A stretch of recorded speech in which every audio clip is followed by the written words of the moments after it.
오늘의 헤드라인 뉴스입니다. 트럼프 관세 우려와 은행 실적 실망 속에 뉴욕 증시는 혼조 마감했습니다. 트럼프 행정부의 관세 정책으로 인플레이션 우려가 커지고 은행주 실적도 기대에 못 미치며 다우와 S&P 500은 하락했습니다.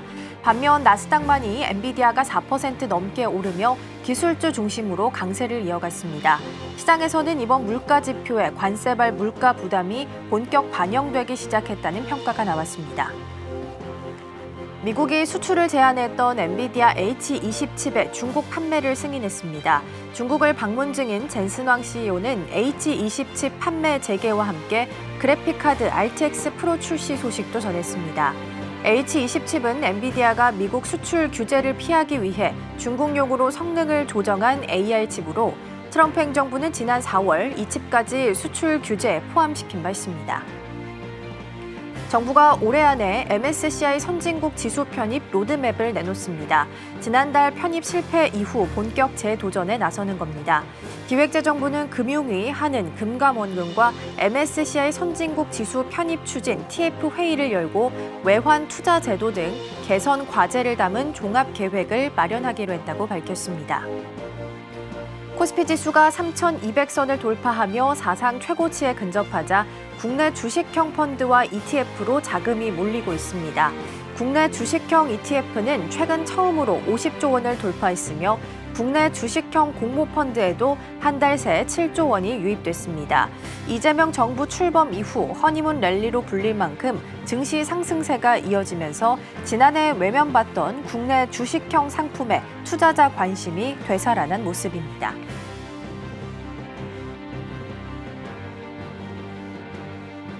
시청자 여러분 안녕하세요. 여러분의 성공 투자를 응원합니다. 출발 증시와이드 1부 시작합니다. 진행의 이가은입니다. 어제 뉴욕 증시는 혼조세로 마무리를 지었습니다. 어제 하루 차트를 좀 돌려보시면 왔다 갔다 하면서 갈피를 좀 잡지 못하는 모습이었는데요. 엔비디아 같은 경우에는 다시 한번 대중 수출 제한에 대해서 좀 풀리게 되면서 다시 한번 사상 최고가 170달러 선을 뚫어내는 모습 나타났고요. 나스닥 지수도 사상 최고치까지 이끌어가주는 모습이 나타났습니다. 더불어서 발목을 좀 잡았던 건 물가 지표였습니다. CPI가 대체로 부합을 하긴 했지만 전월 대비해서는 좀 상승한 것으로 나왔고요. 특히나 수입 의존도가 좀 높은 편인 자동차와 의류 쪽에서 그 원인으로 지적이 좀 되게 되면서 관세에 대한 영향이 물가 지표에 본격적으로 나타나는 것이 아니냐라는 우려감이 높아지게 됐습니다. 갈피를 잡지 못했던 뉴욕 증시는 오늘 우리 시장에서는 어떤 영향을 주게 될지 개장 후에 같이 전략들 챙겨보도록 하겠습니다. 자, 그럼 이어서 오늘 저희가 준비한 코너 소개해드리도록 하겠습니다. 오늘 첫 번째 코너로는 빅애플 스탁 준비되어 있습니다. 앞서서 말씀드렸던 것처럼 H20 칩과 관련해서 중국 쪽으로 수출이 재개될 것으로 보입니다. 나스닥이 그나마 어제 버틸 수 있었던 가장 큰 이유이기도 했었는데요. 내용 잠시 후에 확인해 보겠고요. 두 번째 코너로는 넥스트 트레이딩 준비되어 있습니다. 그동안 가장 싼 방산주 하면 풍산으로 여겨져 왔었는데요. 일부 증권사에서 86,000원에서 158,000원까지 TP를 상향 조정하는 리포트가 나왔습니다. 리포트 효과를 어제 톡톡히 받아가는 모습이었는데요. 애프터마켓에서의 움직임도 함께 확인해 보겠습니다. 자, 그럼 출발 증시와이드 1부 본격적으로 시작해 보도록 하겠습니다.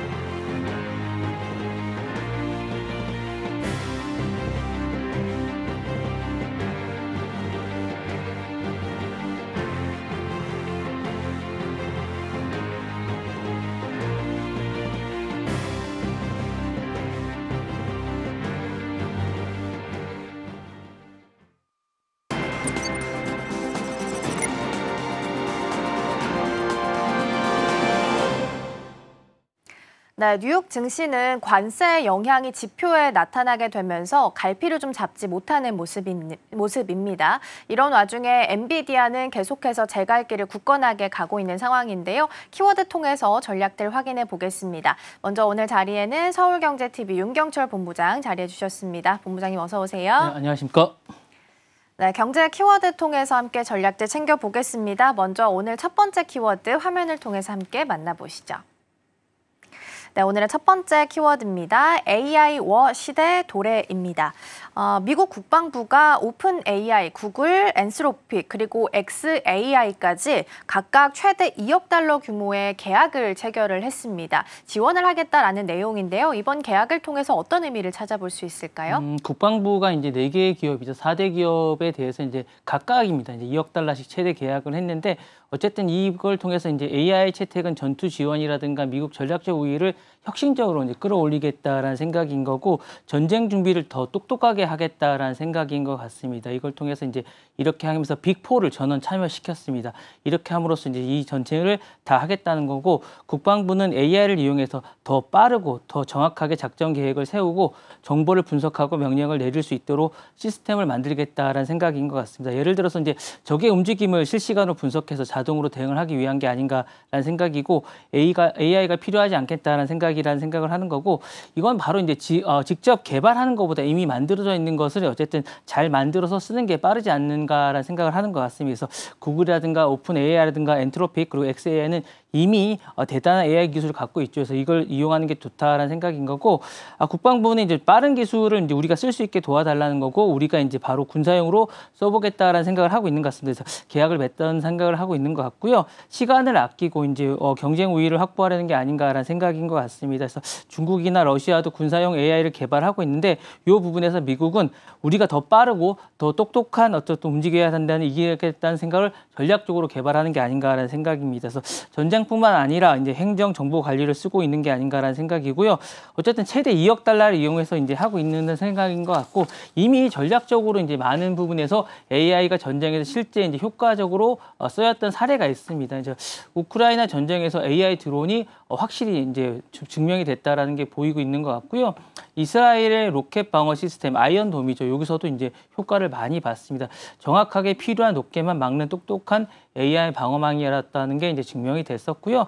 미국의 이제 프로젝트 마빈이라고 이게 상당히 효과를 거뒀습니다. 그러니까 사람이 직접 봐야 하는데 AI가 몇 분 만에 이제 자동으로 여기가 위험하다라고 알려줘서 훨씬 더 빠르게 대응을 했다라는 게 있고요. 그러면 이제 군대에서 이제 AI가 실제로 하는 일이 뭔가라고 좀 설명을 드리고 싶다라고 하는데 하늘에서 적을 잘 찾습니다. 그래서 AI 드론이라고 잘 찾는다라는 효과가 좀 있고요. 군대 지휘관이 도와준 AI 참모가 있습니다. 이게 이제 상당히 효과를 많이 거둔다고 하는데 전투 상황이 복잡할 때 AI가 지금 오른쪽에 뭐 산 쪽에 이제 공격하는 게 좋다라고 하든가 아니면 뭐 보급이 내일 3시에 이제 보내는 게 효율적이라고 하는데 이런 것들을 AI가 잘한다고 합니다. 그리고 해킹을 막는 AI 보안병이라고 하는데 이런 부분에서도 방어막을 쳐줘라고 얘기를 한다든가 누군가 군 시스템 해킹한다고 했을 때 AI가 잘 막는다는 이런 효과가 있다라고 하고요. 위성 사진을 분석한다든가 총알, 뭐 음식, 장비가 어디로 보낸다는 AI 물류 창고 장교라든가 이런 효과도 상당히 있다라고 합니다. 그리고 이제 실전 같은 훈련을 할 때 AI가 가상 전투 게임을 한다라든가 이런 부분에서도 상당히 효과가 있고요. 그다음에 이제 전쟁이 날지 안 날지라는 AI가 미리 예측하는 이런 효과도 상당히 있다고 하니까 AI가 실제로 상당히 많은 효과를 거두고 있다라고 합니다. 네. 네, 국방부에서 이렇게 지원을 한다는 것 자체가 앞으로 AI를 활용해서 적극적으로 사용을 해서 군사 전략을 세우는 데 활용하겠다라는 부분으로 해석을 할 수 있지 않을까 싶습니다. 그러면 이번에 이렇게 계약을 체결을 했으니까요. 어떻게 국방 전략을 세워나가게 될까요? 미국 군대가 이제 향후에 이제 앞으로 많이 바뀔 수 있을 것 같은데 이제 AI가 이제 사람과 함께 싸우는 팀 플레이가 되지 않을까라는 생각이 들어서 병사가 혼자 판단하는 게 아니라 AI가 옆에서 알려주는 게 아닌가라는 생각이 들 것 같아서 AI가 전투 조언을 해는 스마트 참모가 되지 않을까라는 형태로 바뀌지 않을까라는 생각이 듭니다. 그리고 이제 로봇이 이제 이게 실질적으로 가능하지 않을까. 우리가 이제 뭐 게임이나 영화에서 많이 보는데 실제로 이제 로봇이 옆에서 싸우는 약간 이런 형태도 많이 될 것 같은 그런 생각이 듭니다. 그래서 앞으로 전투는 사람이 앞으로 안 나가고 로봇 탱크라든가 드론 전투기라든가 실제로 이제 뭐 우크라이나 전쟁에서 많이 드론이 많이 보였죠. 이렇게 하면서 드론 전투기라든가 무인 보트가 먼저 나가서 싸우는 형태가 될 것 같은 그런 형태가 되고요. 사람은 뒤에서 어쨌든 지켜보고 조종하거나 중요한 판단만 하지 않을까라는 생각이 듭니다. 그래서 그렇게 될 것 같은 생각이 들고요. 전쟁에서 AI가 감지하고 막는 형태도 될 것 같습니다. 그래서 AI가 뉴스라든가 위성 사진이라든가 인터넷을 반응 분석하고 그렇게 먼저 할 것 같고 미리 경고를 해줄 것 같습니다. 그래서 그렇게 전쟁이 터지기 전에 맞는 것도 가능합니다. 그래서 이렇게 되고 그다음에 하늘 우주 전쟁에서 전쟁터가 되고 이렇게 되면 총 쏘는 게 땅에 전쟁터만 있는 것이 아니라 해킹 공격이라든가 위성 신호 방해라든가 가상 교란을 하고 이런 싸움이 AI가 없으면 못하지 않을까라는 생각이 들고요. 병력 장비 관리도 AI가 다 알아서 하는 그런 시대가 될 것 같습니다. 그래서 실수가 줄고 군대 전체가 훨씬 똑똑해지지 않을까라는 생각이 듭니다. 그래서 한 줄로 좀 정리를 하자면 앞으로 미국 군대는 사람과 AI가 로봇이 함께 움직이는 초스마트 군대가 될 것 같은 그런 생각이 들고요. 좀 더 쉽게 얘기하자면 이제 게임을 많이 해보신 분들은 알겠지만 예를 들어서 스타크래프트처럼 스타크래프트 해보셨어요? 안 해보셨죠? 네. 본진이 먼저 AI 참모가 있고 드론 부대가 먼저 나가고 이제 우리는 전략만 짜는 플레이어가 되지 않을까 이런 생각이 들어서 이렇게 될 것 같고요. 최근에 이제 트럼프 대통령이 이제 뭐 사이버망을 예산 감축한 일부 전환을 이렇게 이런 예산을 줄여서 이제 공격형 AI로 줄이는 이렇게 될 것 같은데 국방부가 AI 팀 구단주가 되고 오픈 AI 구글이 이제 선수가 되고 2억 달러라는 이런 것들이 이제 연봉 훈련비가 되는 이런 방식이 되지 않을까라는 생각이 듭니다. 네, 미국 국방부의 투자 계획과 앞으로의 투자 전략은 어떻게 좀 바뀌게 될지 국방 전략까지 함께 점검해 봤습니다. 첫 번째 키워드 마무리하고요. 두 번째 키워드 넘어가 보겠습니다. 네, 두 번째 키워드는 H20 판매 승인입니다. 이제 어제 우리 시간으로 오후장쯤, 오전 한 11시쯤 발표가 됐던 걸로 기억을 합니다. 오늘 이제 젠슨왕 CEO가 중국을 방문해서 기자 브리핑을 갖게 될 것으로 예상을 하고 있고요. 그리고 이제 그 전에 이제 지난주에 트럼프 대통령과의 잠시 회담이 있었던 걸로 확인이 좀 되고 있습니다. 아마 그 자리에서 이런 이야기가 오고 갔을 것으로 예상이 좀 되고 있고요. H20에 대해서 다시 한번 수출 허가가 떨어진 상황입니다. 어떤 내용들 살펴봐야 될까요? 일단 이 내용은 젠슨왕 CEO가 이제 그 트럼프 대통령을 직접 면담한 이후에 나왔습니다. 그래서 전반적으로 이제 AI의 절반을 이제 사용하는 국가로서 엔비디아 매출이 이제 수십억 달러를 차지하는 부분인데 이번 조치는 AI의 어쨌든 패권 경쟁에서 중국을 억제하려는 전략에서 나왔지 않았을까라는 생각이 좀 듭니다. 그래서 사실 H20은 어쨌든 H100보다 낮은 수준이지만 어쨌든 전략 상품이라고 할 수 있는데 상당히 많은 전략적인 뭐 그런 비전에서 나왔다라고 할 수 있을 것 같고요. 엔비디아는 이번 어쨌든 결정으로 이제 약 150억 달러 정도의 매출을 올릴 것으로 이제 생각이 듭니다. 이건 왜 나왔을까라는 생각을 좀 해보면요. 거래를 위해서 미끼를 던진 게 아닌가라는 생각이 듭니다. 트럼프 대통령은 이제 중국과 큰 무역 협상을 준비 중인데 그래서 일부러 이제 AI 칩을 팔게 해줄 테니까 친절한 척 어쨌든 제스처를 일단 취한 것으로 봅니다. 그래서 중국도 뭔가 양보를 하지 않을까라는 생각을 먼저 듭니다. 그래서 내가 먼저 하나를 줬으니까 이제 중국도 뭘 나한테 하나를 줘야 되지 않을까라는 생각이 들어서 요거는 일단은 제스처라고 이제 일단은 봅니다. 그래서 요걸 하나 보는 거고요. 그다음에 이제 미국 기업에게 돈 벌게 일단 해준 거라고 봅니다. 그래서 엔비디아를 돈을 벌게 해줬다라고 생각하는 거고 엔비디아는 이 칩을 중국에 못 팔게 하면 어쨌든 수조 원의 손해를 보게 됩니다. 그래서 이 부분에 대해서 어쨌든 젠슨왕 CEO가 이 부분을 잘 설득한 것으로 봅니다. 그래서 이렇게 보는 거고 어쨌든 트럼프 정부는 중국을 견제하되 미국 기업은 돈을 벌게 줘야 된다는 생각을 하게 되는 것 같습니다. 그래서 AI 시장은 미국을 계속 주도하기를 원하기 때문에 이런 것들에게서 어쨌든 윈윈 정책을 하게 됐다는 생각이 들고요.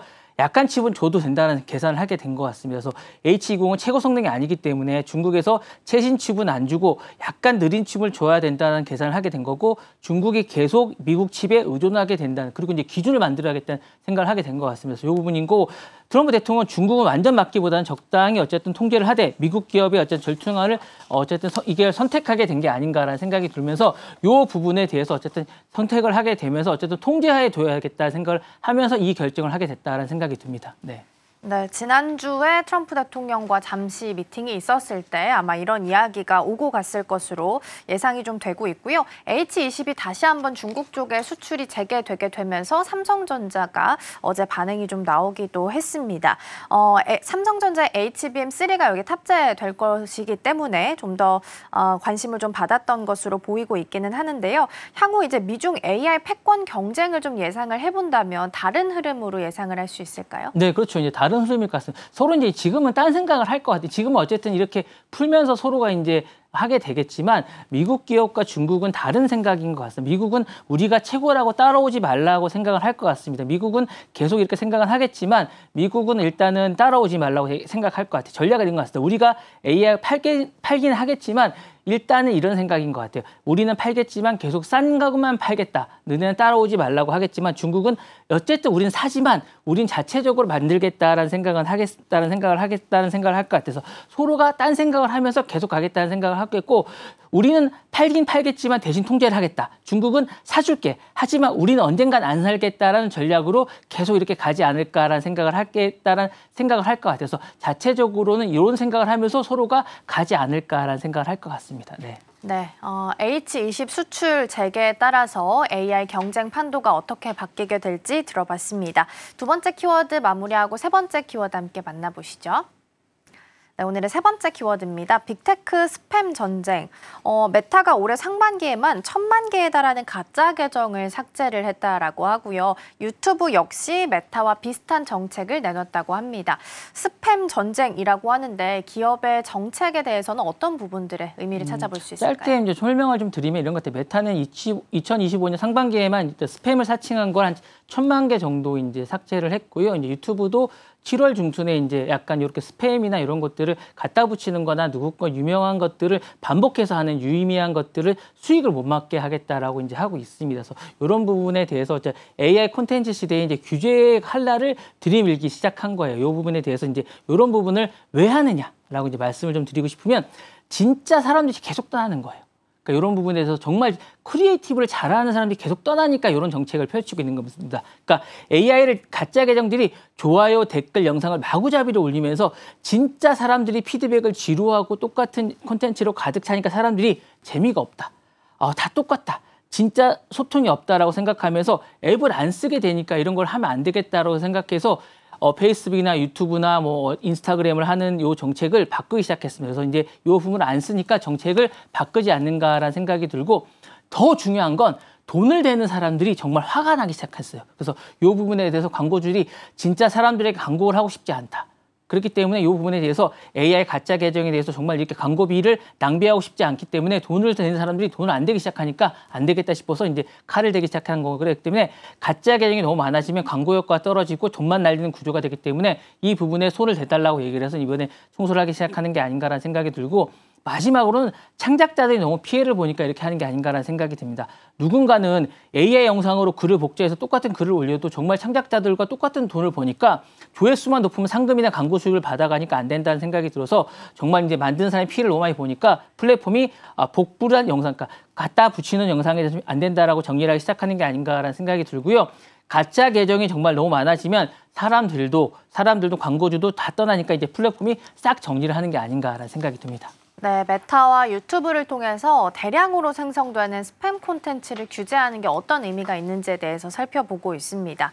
그렇다면 실제적으로 우리가 어떤 콘텐츠를 좀 만들어 가야 되는지에 대해서는 어떤 생각을 좀 가지고 계실까요? 일단은 자기 경험이나 생각이 담긴 콘텐츠를 하는 게 좋은 것 같고요. 정보나 해석이 들어간 콘텐츠가 좋습니다. 그 짧고 유익한 콘텐츠라는 생각이 드는 게 좋은데, 자, 이런 것들에 대해서 이제 뭐 어떻게 이제 가려내는지를 잘 보셔야 될 것 같아요. 그러니까 AI가 가려내는데, 너무 똑같은 글이나 영상은 가짜로 이제 의심을 받습니다. 그러니까 이런 부분들은 안 하시는 게 좋습니다. 그러니까 유튜브가 같은 썸네일이나 같은 자막이나 같은 목소리 10개 이상 올라오면 AI를 의심합니다. 이런 것들은 어쨌든 주의를 하시는 게 좋습니다. 그리고 내용의 깊이나 겉핥기는 어쨌든 걸러냅니다. 그러니까 이런 것들은 하지 마십시오. 그러니까 예를 들면 5가지 건강 비결, 성공하는 습관 같은 영상이 사실 말만 건드리라고 근거가 없기 때문에 스팸으로 취급하기 좋습니다. 그러니까 이런 것들은 가능하면 하지 마십시오. 그리고 이제 프로필 계정이 너무 비정상적이면 삭제를 합니다. 예를 들면 하루에 100개 이상 영상에 올려오거나 댓글 1개만 다는 이런 계정들도 의심을 합니다. 그러니까 사실은 삭제되고 나서 복구하는 건 정말 어렵습니다, 여러분. 그러니까 일단 삭제되면 웬만한 복구를 잘 안 해줍니다. 그렇기 때문에 이런 부분들은 상당히 조심하는 게 좋지 않나 생각이 들고요. 원본 없이 복사한 콘텐츠는 수익을 주지 않습니다. 그래서 뉴스 기사를 긁어서 읽는 영상이라든가 남 영상을 그대로 올린 글이라든가 이런 노출은 웬만하면 하지 마십시오. 그러니까 원본에 대해서 근거를 대야 되고 그다음에 웬만하면 이제 동영상, 그러니까 사진 같은 것들을 그대로 하는 것보다 웬만하면 자신이 읽는 장면을 올린다거나 자신이 실제로 영상을 하는 작업들을 올린다거나 이렇게 하는 근거를 밝히는 게 상당히 좋습니다. 그러니까 아예 처음부터 자신의 원천적인 근거를 밝히는 게 상당히 좋기 때문에 이런 부분의 창작 과정들을 그대로 밝혀주는 게 상당히 좋다라는 생각이 들고 셀프 촬영이라든가 직접 찍은 장소라든가 꾸미지 않아도 좋습니다. 거치로도 좋으니까 이런 장면들을 그대로 해주는 게 상당히 좋다라고 말씀드리고 싶습니다. 네. 네, 어떤 콘텐츠를 만들어 가야 되는지까지 생각 공유 한번 해봤습니다. 키워드 마무리하고요. 다음 네 번째 키워드 먼저 화면을 통해서 만나보도록 하겠습니다. 네, 오늘의 네 번째 키워드입니다. 미국 히토류 주권 회복 선언입니다. 미국에서 MP 머티리얼즈가 최근 흐름이 굉장히 좋죠. YTD 기준으로 봤을 때도 세 자릿수 상승세를 현재 기록을 하고 있는 상황인데요. MP 머티리얼즈 같은 경우에는 미국에서 유일하게 히토류 광산을 운영하고 있는 기업으로 알려져 있습니다. 그리고 최근에는 이제 국방부랑 히토류 자석과 관련한 협약을 체결하게 되면서 특히나 더 주목을 좀 받게 됐습니다. 계약 내용부터 좀 살펴볼까요? 네, 세계 유일의 어쨌든 미국 히토류 광산 운영이죠. 뭐 잘 아시다시피 어쨌든 이번 계약으로 미국 정부와 어쨌든 향후 10년간 생산의 물량을 민간 국방에 모두 구매하기로 계약을 했습니다. 사실 이번 계약은 사실 미국 히토류의 독점 체제를 균열을 내는 전환점이라고 될 수 있을 것 같고요. 이번 계약으로 이제 미국이 자원 안보자 글로벌의 신호탄이라고 할 수 있을 것 같습니다. 사실 이거에 상당한 의미가 있을 것 같고 미국 땅에서 이제 히토류를 캐고 미국에서 정제를 하고 미국에서 자석이라든가 미국 가정에서 중국 없이 미국 안에서 많은 것을 하고 있다라고 말씀을 드리고 싶고 이게 사실 이제 미국이 이렇게 하는 이유가 상당히 많습니다. 의미가 좀 있다라고 말씀을 드리고 싶고 이 의미가 어떤 거냐라고 말씀을 드리고 싶은데 이게 어떤 의미냐고 하면 히토류는 사실 이제 군대에서 첨단 기술을 만드는 심장 같은 존재라고 할 수 있을 것 같습니다. 전투기라든가 미사일이라든가 드론에서 AI 칩에서 이 모든 게 히토류가 없으면 작동이 안 되는 거 여러분도 잘 아실 거라고 생각하는데 근데 이게 90% 이상이 중국이 쥐고 있습니다. 이것도 잘 아시죠? 그러니까 중국이 수출을 안 해 그러면 미국이 다 멈추게 됩니다. 그러다 보니까 미국이 이제 우리도 직접 만들자고 결심을 한 거고요. 그 첫 번째 파트너가 MP 머터리얼인데 국방부가 직접 나서 돈도 대고 그다음에 계약까지 해준 것이기 때문에 민간 기업 혼자 이걸 감당할 수가 없는 프로젝트입니다. 그러니까 처음에 이제 AI 제가 처음에 말씀드린 것 마찬가지로 이게 국방부가 이제 이걸 돈을 민간 기업에 대고 이제 같이 하는 겁니다. 그래서 미국 땅에서 중국 의존하지 않고 직접 하기 때문에 상당히 의미가 있고요. 어쨌든 이게 중국이 그동안 중국 가게에서 이제 비유를 하자면 했는데 이제 직접 사다서 요리를 하게 된 거죠. 그래서 직접 하게 됐기 때문에 상당히 의미가 있을 것 같고요. 이렇게 하다 보니까 이제 자립을 하게 된 거죠. 자립을 하게 됐고 이 부분은 이제 어쨌든 직접 하기 때문에 중국에게 의존을 하지 않으면 이게 상당히 중국의 카드가 하나 없어진 거예요. 그래서 없어지기 때문에 어쨌든 자립을 하기 때문에 국가 안보를 영향을 줄 수 있는 큰 결정이 아닌가라는 생각이 들고 향후에는 이게 없어지기 때문에 의미가 상당히 크다고 할 수 있을 것 같은 그런 생각이 듭니다. 네. 네, MP 머티리얼즈가 이제 최근에 좀 주목을 받고 있는 상황이고요. 어제 이제 이슈 중에 하나도 애플과 관련된 이슈가 좀 있었죠. 그래서 특히나 더 주목을 받고 있는 상황인데 미래 첨단 기술이나 국방 분야에 있어서는 장기적으로 어떤 영향을 좀 주게 될까요? 이게 뭐 상당히 의미가 말씀하셨던 의미가 있으니까 이제 중국한테 안 빌려 써도 되는 거죠. 안 빌려 써도 되고 지금까지는 히토를 거의 다 사다 썼기 때문에 상당히 중국한테 큰 소리를 못 쓰고 우리가 막 향후에 이제 뭐 관세 정책이라든가 이런 거에서도 이제 많이 움츠러드는 부분이 있었는데 이제는 미국이 자기네 땅에서 직접 캐다 쓰기 때문에 더 이상 중국 눈치를 안 봐도 됩니다. 이게 상당한 의미가 있습니다. 그래서 미국 무기가 멈추지 않고 계속 만들 수 있게 됐고요. 전투기라든가 드론 미사일도 만들면 히토류가 꼭 필요했는데 이 부분에서 싸움 준비가 훨씬 안정적이 됩니다. 그래서 이제 어쨌든 무기 산업이 안정적이 됐다라는 게 의미가 있습니다. 그리고 미국 회사들도 덩달아 좋아집니다. 그래서 이 부분에서 어쨌든 주가라든가 이런 것도 안정적이 될 수 있게 되겠죠. 그리고 이제 애플이라든가 말씀하셨던 대로 테슬라 같은 기업들도 히토류가 필요한데 이런 주가 방어도 상당히 좋아지지 않을까라는 생각도 들고 제품 출시도 빨라지고 가격도 안정화되지 않을까라는 생각이 듭니다. 그리고 공장도 되고 일자리도 이 부분도 상당히 늘어날 것 같은 생각도 듭니다. 그리고 이제 이 부분도 미국 생산도 돈이 돌리게 생각하지 않을까 하는 생각이 들고 한 줄도 이제 말씀을 드리면 이런 겁니다. 중국 없이도 미국 혼자 무기, 전기차, 그다음에 기술도 만들게 된 힘이 생기지 않을까라는 생각이 듭니다. 네. 네, 이번 이제 국방부와의 계약 체결 중에서 가장 또 중요한 부분을 살펴본다면 최저 가격을 보장해 준다라는 부분입니다. 그래서 MP머티리얼즈가 만든 히토류의 최저 가격을 계속해서 보장을 나라에서 해준다라는 측면에서 긍정적으로 볼 수 있을 것 같고요. 오늘 아침에 나왔던 애플 이야기 추가적으로 좀 드리면 MP머티리얼즈와 애플은 5억 달러 규모의 히토류 공급 계약 체결 소식이 있었습니다. 그래서 하루 기준으로 봤을 때는 한 20% 정도의 상승률이었고요. 앞서 말씀드린 것처럼 YTD 기준으로 수익률을 좀 본다면 273%의 수익률을 현재 기록하고 있다는 부분도 함께 보겠습니다. 자, 마무리하고 다음 키워드 넘어가 보겠습니다. 네, 다음 키워드는 오바마 일갈 보도록 하겠습니다. 미국의 전 대통령 버락 오바마가 민주당을 향해서 아주 직설적인 메시지를 내놓았다고 합니다. 지금은 움츠릴 때가 아니다. 더 이상 침묵하지 말라라고 이야기했다고 하는데요. 어떤 내용일까요? 오바마 전 대통령이 이제 민주당 후원 모임에서 이제 강하게 비판을 했습니다. 트럼프 대통령의 이제 전행에 대해서 너무 소극적이고 겁먹은 모습을 보이는 민주당에 대해서 이제 어쨌든 화가 좀 났습니다. 너무 고민하지 말고 불평하지 말고 더 강하게 맞서다고 이제 이야기를 한 거죠. 그러니까 지금을 용기를 좀 보여달라고 이야기를 한 겁니다. 그래서 민주당 정치인이 예전에 정의를 외치더니 지금 너무 조용히 있다. 그러니까 지금 모습에 대해서 이제 짜증이 좀 난 것 같습니다. 그래서 트럼프가 잘못해도 돈을 잃을까 봐, 후원을 잃을까 봐 침묵하고 있다라고 이야기를 하는 거고요.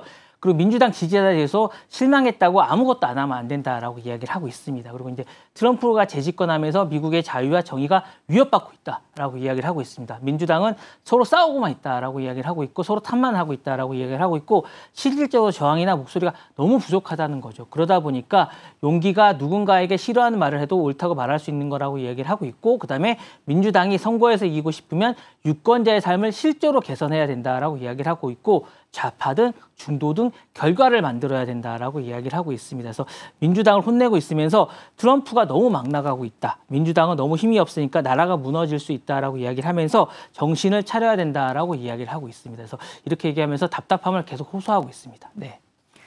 네, 버락 오바마의 직설적인 메시지에 대해서 좀 살펴보고 있는데요. 그러면 향후 민주당이 계속해서 이렇게 갈 경우에는 미국이 어떻게 될 거라고 생각을 하고 있다라고 판단해야 될까요? 그러니까 이제 그 트럼프가 너무 막 하고 있다라는 것에 대해서 이렇게 얘기하면 이제 향후에 미국이 너무 무너지지 않을까라는 부분을 너무 걱정하고 있고요. 이 부분에 대해서 이제 상황이 트럼프가 막 나가고 있는데 민주당이 너무 말을 안 하고 있다라고 있으니까 민주당이 왜 조용하냐, 욕을 먹을까 봐, 후원이 끊길까 봐, 회사에서 불이익을 받을까 봐 너무 조용히 하고 있다 보니까 이 부분에 대해서 어쨌든 나라가 무너지지 않을까 봐 너무 걱정하고 있다라고 생각하고 있고 사람이 말을 해서 너무 무서워하고 있다라고 이야기하고 있습니다. 이 부분에 대해서 점점 더 겁을 먹고 있고 미국이 너무 자유가 없어지고 민주주의가 없는 나라가 되고 있다라고 이야기하면서 이러다가 나라가 어떻게 될지 모른다고 너무 걱정하고 있습니다. 그래서 하면서 자유가 없고 나라가 없고 민주주의가 없어지면서 나라가 점점 퇴보하고 있다라고 이야기하고 있습니다. 그래서 트럼프 대통령이 이렇게 하고 있다 보면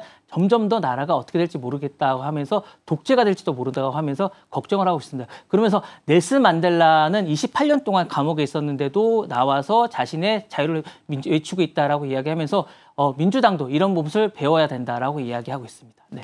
네, 표현의 자유, 그 가치 방어나 실천 없이는 공허하다라는 지적이 나오고 있다라는 부분 살펴봤습니다. 자, 이렇게 해서 키워드 정리해봤고요. 일단 H20 수출 재개가 오늘 이슈 중에서는 가장 좀 비중 있게 다뤄지지 않을까 싶습니다. 우리 증시에 있어서도 반도체주에게 훈풍을 불어줄 수 있을지 같이 점검해 보시면 좋겠습니다. 본부장님과는 여기서 인사 나누겠습니다. 오늘 말씀 고맙습니다. 네, 감사합니다.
어제 정규장 마감 이후 시장은 어떤 흐름을 보였을까요? 애프터마켓에서 유독 눈에 띄었던 종목들, 오늘장에 어떤 힌트 줄 수 있을지 함께 살펴보시죠.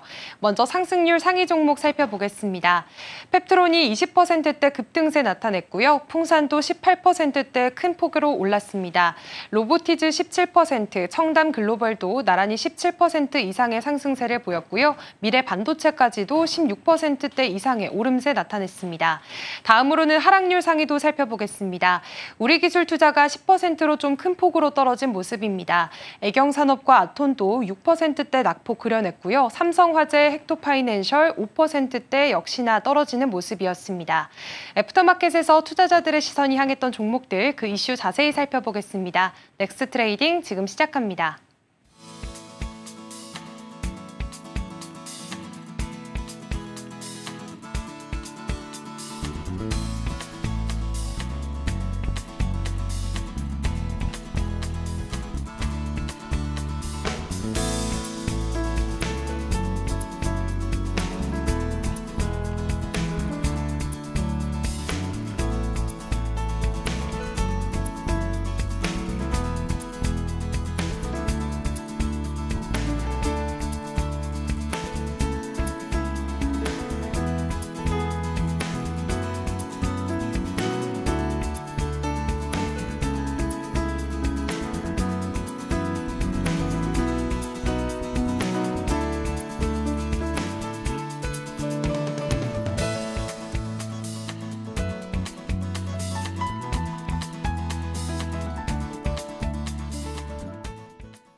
네, 넥스트 트레이딩으로 이어가 보도록 하겠습니다. 오늘 첫 번째 종목 펩트론부터 살펴보겠습니다. 애프터마켓에서 20% 넘게 급등세를 보였는데요.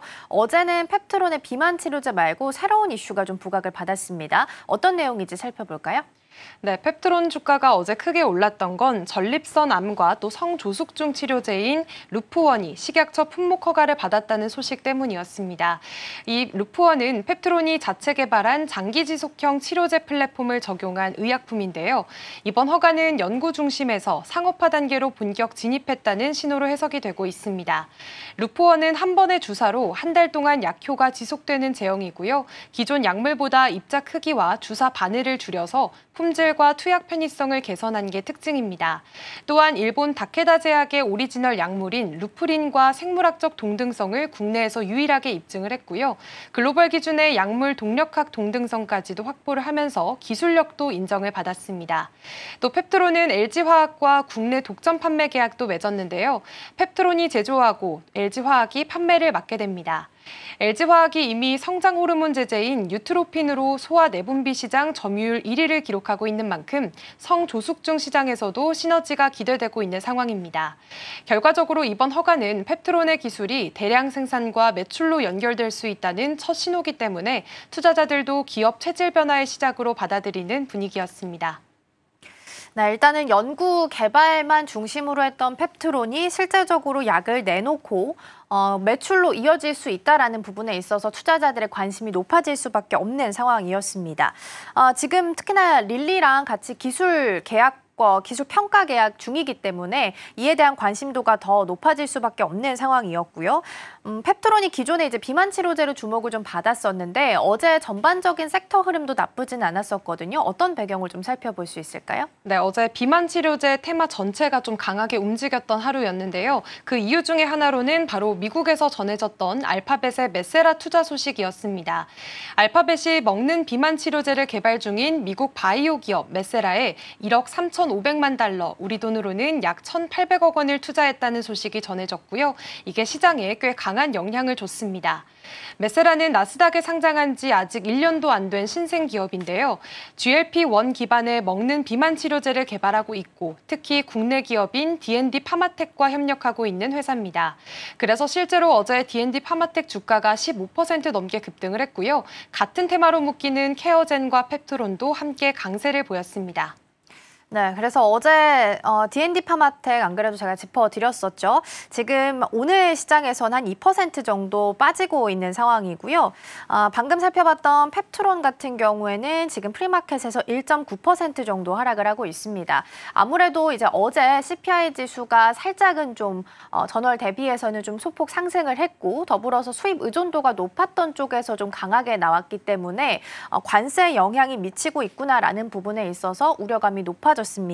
10년물 국채 금리가 4.5% 코앞에 앞두고 있는 상황이라서 어제 전반적으로 헬스케어주가 좀 부진했고요. 오늘 우리 시장도 비슷한 흐름 좀 따라갈 것으로 예상되고 있습니다. 일단 첫 번째 종목 살펴봤고요. 두 번째로는 풍산 이야기 해보겠습니다. 이 종목은 여러 차례 저희가 이야기 좀 나눠봤던 것 같긴 해요. 어제는 애프터마켓에서 18% 넘게 상승했습니다. 어떤 상승 배경이 있었을까요? 네, 어제 풍산이 급등했던 건 이제 실적에 대한 기대감과 또 밸류에이션 재평가에 대한 기대감이 동시에 부각됐기 때문입니다. 특히 유진투자증권이 목표 주가를 기존보다 거의 2배 가까이 올리면서 시장에서는 바로 반응이 나왔는데요.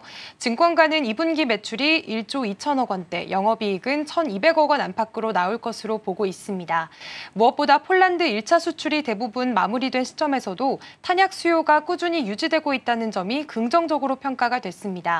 여기에 풍산이 100% 지분을 들고 있는 자회사, 풍산 FNS의 실적도 주목을 받고 있는데요. 이 회사는 포탄의 핵심 부품인 정밀 신관과 센서를 만드는 기업입니다. 최근 들어서 글로벌 포탄 생산이 확대가 되면서 신관 수요가 계속해서 늘고 있고요. 이에 따라서 실적 개선이 예상된다는 분석이 나왔습니다.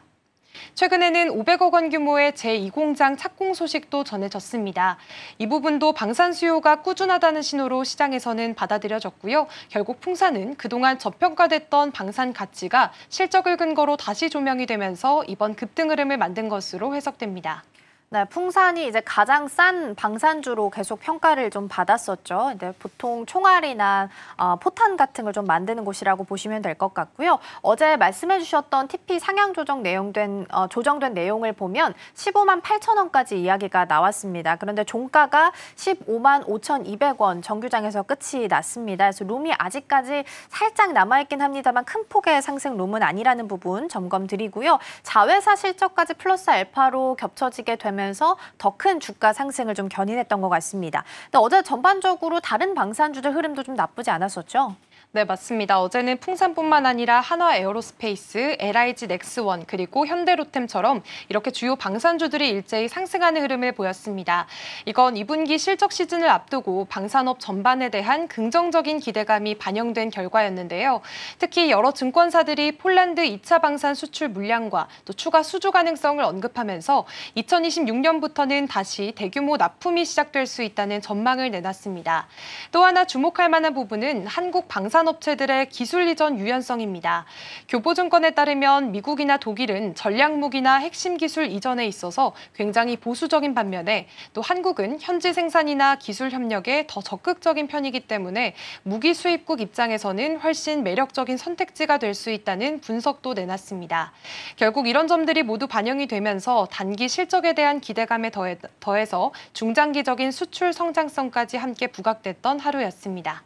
네, 방산주 전반적으로 섹터 흐름 나쁘지 않은 상황이었고요. 특히나 풍산이 리포트 효과를 톡톡히 받아가면서 어제 큰 폭의 상승세를 시연을 했습니다. 지금 프리마켓에서 1.4% 상승하면서 15만 7,500원입니다. 앞서 말씀드렸던 15만 8천 원 TP까지 거의 얼마 남지가 않았죠. 룸이 많이 열려있진 않다라는 부분 다시 점검드리고요. 다음 종목 넘어가 보겠습니다. 이번에는 두산 에너빌리티 살펴보겠습니다.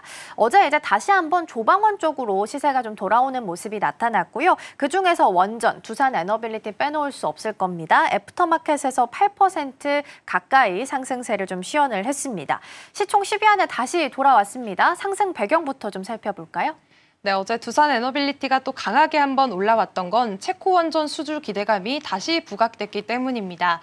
지난 6월에 팀코리아가 체코 신규 원전 사업의 우선 협상 대상자로 최종 선정이 되면서 계약을 체결을 했습니다.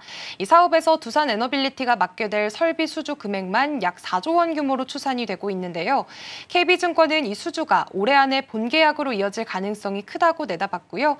두산 에너빌리티는 단순한 부품이 아니라 원자로 주기기부터 터빈, 부분인 시공까지 가장 넓은 범위에서 핵심 역할을 맡는다는 점을 강조를 했습니다. 이런 점들을 반영해서 목표 주가도 83,000원에서 89,000원으로 상향 조정이 됐고요. 또 시장에서도 이 수주를 단순한 기대감으로만 보지 않고 올해 안에 실제 매출로 연결될 수 있는 실질적인 모멘텀으로 해석을 하면서 투자 심리가 확실히 살아났던 하루였습니다. 네, 원전이 관심을 받았을 때 종목들 우르르 한 번에 갔다가 조정 이후 다시 반등이 좀 나오고 있습니다. 다만 이번에는 좀 우르르 가는 분위기는 아니었고요. 어제 정규장에서는 두산에너빌리티나 BH 같은 강한 종목들이 좀 움직였습니다. 에너지 관련 종목을 섹터를 전반적으로 흐름을 좀 본다면 이 흐름 또한 좀 나쁘진 않았었거든요. 어떤 내용들 점검을 좀 해보면 좋을까요? 네, 미국에서 또 대규모 에너지 투자 계획 소식이 전해졌습니다. 보도에 따르면 트럼프 대통령이 현지 시간 15일 AI와 에너지 인프라 확대를 위해서 우리 돈으로 약 100조 원 규모의 투자 계획을 발표하기로 예정이 돼 있었고요. 또 간밤에는 이뤄지기도 했습니다. 또 여기에는 원자력 발전을 포함한 전력 인프라 확충이 핵심으로 포함돼 있었는데요. 요즘 AI 데이터 센터가 빠르게 늘어나고 있습니다. 그만큼 전력 수요도 급증할 것으로 예상이 되면서 안정적인 전력 공급원이 필요한 상황입니다.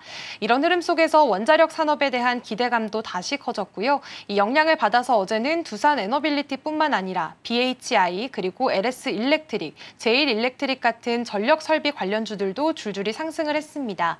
게다가 두산에너빌리티는 국내뿐만 아니라 웨스팅하우스를 비롯한 글로벌 원전 공급망에도 깊이 관여를 하고 있기 때문에 향후 중장기적인 수출 기회까지 열려 있다는 점도 다시 한번 부각이 됐습니다. 네, 트럼프 대통령의 AI 에너지 투자 계획이나 연설에 대한 기대감도 있는 상황이었고요. 추가적으로 메타에서 기가와트급 데이터 센터를 투자할 수 있다라는 이야기가 나오게 되면서 이 소식 또한 전력 설비에 대해서는 긍정적인 흐름을 좀 가져갈 수 있게끔 도움을 줬습니다. 일단 종목 체크해봤고요. 다음으로는 하락한 종목도 확인을 좀 해보도록 하겠습니다. 서울보증보험이 애프터마켓에서 4% 넘게 떨어졌습니다. 아무래도 시스템 장애가 좀 발생하는 부분이 좀 큰 이유로 작용한 걸까요? 네, 맞습니다. 서울보증보험의 하락 배경은 지금 이틀째 이어지고 있는 전산 장애 그리고 이게 랜섬웨어 공격으로 인한 시스템 마비 사태 때문인데요.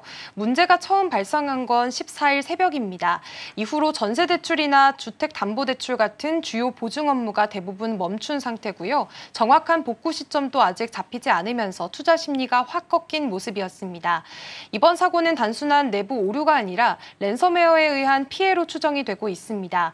복구를 위해서는 백업 데이터 정합성 확인부터 또 시스템 재가동까지 시간이 꽤 걸릴 수 있다는 우려가 나오고 있는데요.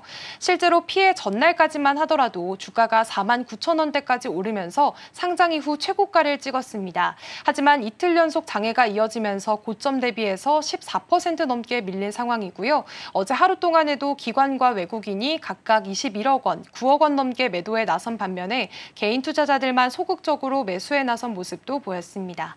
네, 영업 차질 때문에 불안감이 높아지다 보니까 주가도 하락할 수밖에 없는 상황이긴 했습니다. 그럼 이런 상황 속에서 가장 중요한 건 회사의 대응이 될 것 같아요. 어떤 내용들 나왔을까요? 네, 일단 회사 측은 현재 비상대응본부를 꾸리고 외부 전문기관과 함께 복구 작업을 진행 중이라고 밝혔습니다. 이명순 대표도 직접 나서서 시스템 정상화는 물론이고요. 보안 체계까지 전면 재정비하겠다는 입장을 내놨는데요. 또 보증서 발급이 가능한 고객에 한해서는 먼저 대출을 실행한 뒤 보증서는 나중에 가입하는 방식으로 일부 업무를 임시 운영 중이긴 합니다. 하지만 문제는 여전히 신규 전세대출 신청은 중단된 상태고 보증 업무 전반이 막히면서 은행과 소비자 모두 불편을 겪고 있는 상황이라는 점입니다. 결국 시장에서는 단기적인 수익 차질 우려뿐만 아니라 핵심 사업에 대한 신뢰 회복에도 시간이 걸릴 수 있다는 시선이 커지고 있는 분위기고요. 이런 불확실성이 어제 주가에도 그대로 반영이 된 것으로 보입니다. 네, 그러게요. 앞으로 이 시스템을 얼마나 빠르게 잘 복구하면서 투자자들의 신뢰를 회복해 나갈 수 있을지가 가장 중요해 보이고요. 7월 14일 날 최고치 49,950원 터치 나오고 나서는 일단은 하락하는 모습으로 나타나고 있습니다. 서울보증보험 살펴봤고요. 다음 종목으로는 현대차 이야기 해보겠습니다. 애프터마켓에서 2% 정도 빠지면서 약세의 흐름을 이어갔습니다. 자동차 쪽은 또 관세하면 빼놓을 수가 없는 부분이다 보니까 관세의 영향을 가장 크게 받았다라고 판단을 좀 해야 될까요? 네, 맞습니다. 어제 현대차 주가가 밀렸던 건 이제 2분기 실적에 대한 걱정이 슬슬 퍼지고 있기 때문인데요. 특히 이번 분기부터는 미국에서 부과된 고율 관세 영향이 실적에 직접적으로 드러나는 시점이라는 점에서 좀 더 주목을 받았습니다. 최근 주요 증권사들이 낸 전망치를 보면 매출은 작년보다 소폭 늘어날 것으로 보이지만 영업이익은 16% 넘게 줄어들 것으로 예상을 하고 있습니다. 순이익도 비슷한 폭으로 감소할 거라는 전망인데요. 현대차 입장에서는 대응도 하고 있는 상황입니다. 미국 내 메타플랜트 아메리카 공장의 생산량을 늘리는 식으로 관세 부담을 줄이려고 했지만 문제는 아직도 미국에서 팔리는 차 중에서 60% 정도가 국내 생산분이라는 겁니다. 이 말은 결국 수입차로 분류가 되면서 고율 관세를 피하기는 어렵다는 얘기고요. 증권가에서는 이번 분기 관세 때문에 빠진 이익이 1,300억에서 1,400억 원 정도일 것으로 살펴보고 있습니다. 게다가 하반기로 갈수록 관세 적용 차량이 더 늘어날 수도 있다는 전망까지 나오고 있어서 시장에서는 단기 이슈가 아니라 구조적인 부담이 될 수도 있다는 우려도 커지고 있습니다. 네, 그래도 요 며칠 전에는 살짝 좀 들어주는 움직임이 나와서 관세에 대한 리스크가 좀 미비해질 수 있을까라는 기대감이 살짝 좀 있긴 했었는데 다시 좀 하락하는 분위기 나타나고 있고요. 그럼에도 최근에는 환율 효과나 일시적인 회계상 이익도 있다고는 하는데 이런 부분들이 실적에는 어떻게 도움이 좀 되는 걸까요? 네, 일단 현대차 실적을 두고 그나마 긍정적으로 바라볼 수 있는 포인트가 바로 환율 효과입니다. 2분기 들어서 원화가 빠르게 강세로 전환이 되면서 회사 입장에서는 충당해뒀던 무상 보증 비용 중 일부를 회계상 이익으로 다시 돌릴 수 있게 됐습니다. 일부 증권사에서는 이 환입 규모가 최대 5천억 원 정도 될 거라는 분석도 나오고 있고요. 이게 전체 실적에는 일정 부분 긍정적인 영향을 줄 수는 있습니다. 하지만 이런 효과는 어디까지나 일회성 회계 처리 일 뿐 현실적인 수익성 개선이 아니라는 점에서 투자자들은 조심스럽게 보는 분위기입니다. 또 하나 중요한 부분은 가격 전략인데요.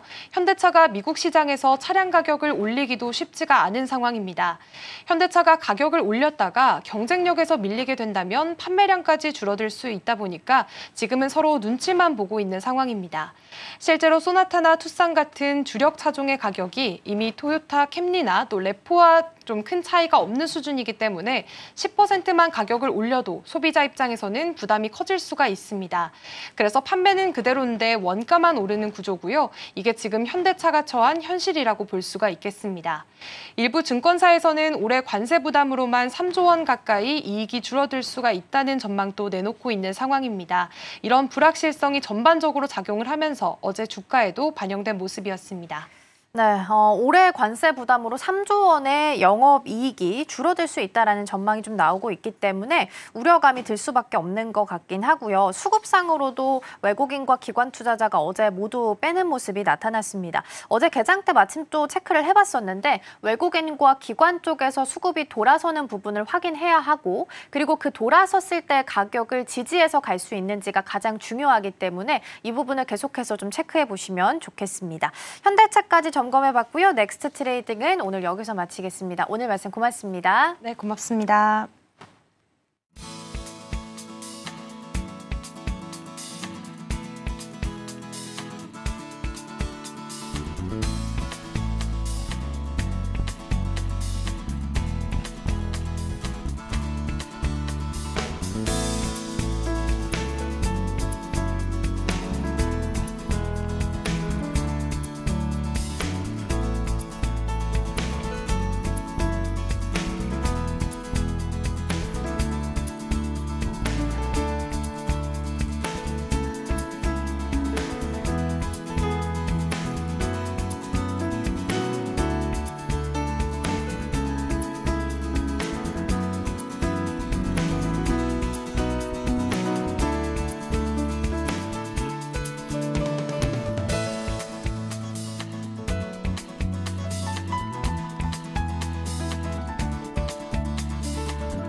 네, 전일장 이슈와 오늘장 분위기 짚어보겠습니다. 개장까지 11분 남은 시점 스탁포인트 시작하겠습니다. SCTV 공대원 전문가와 함께할게요. 안녕하세요.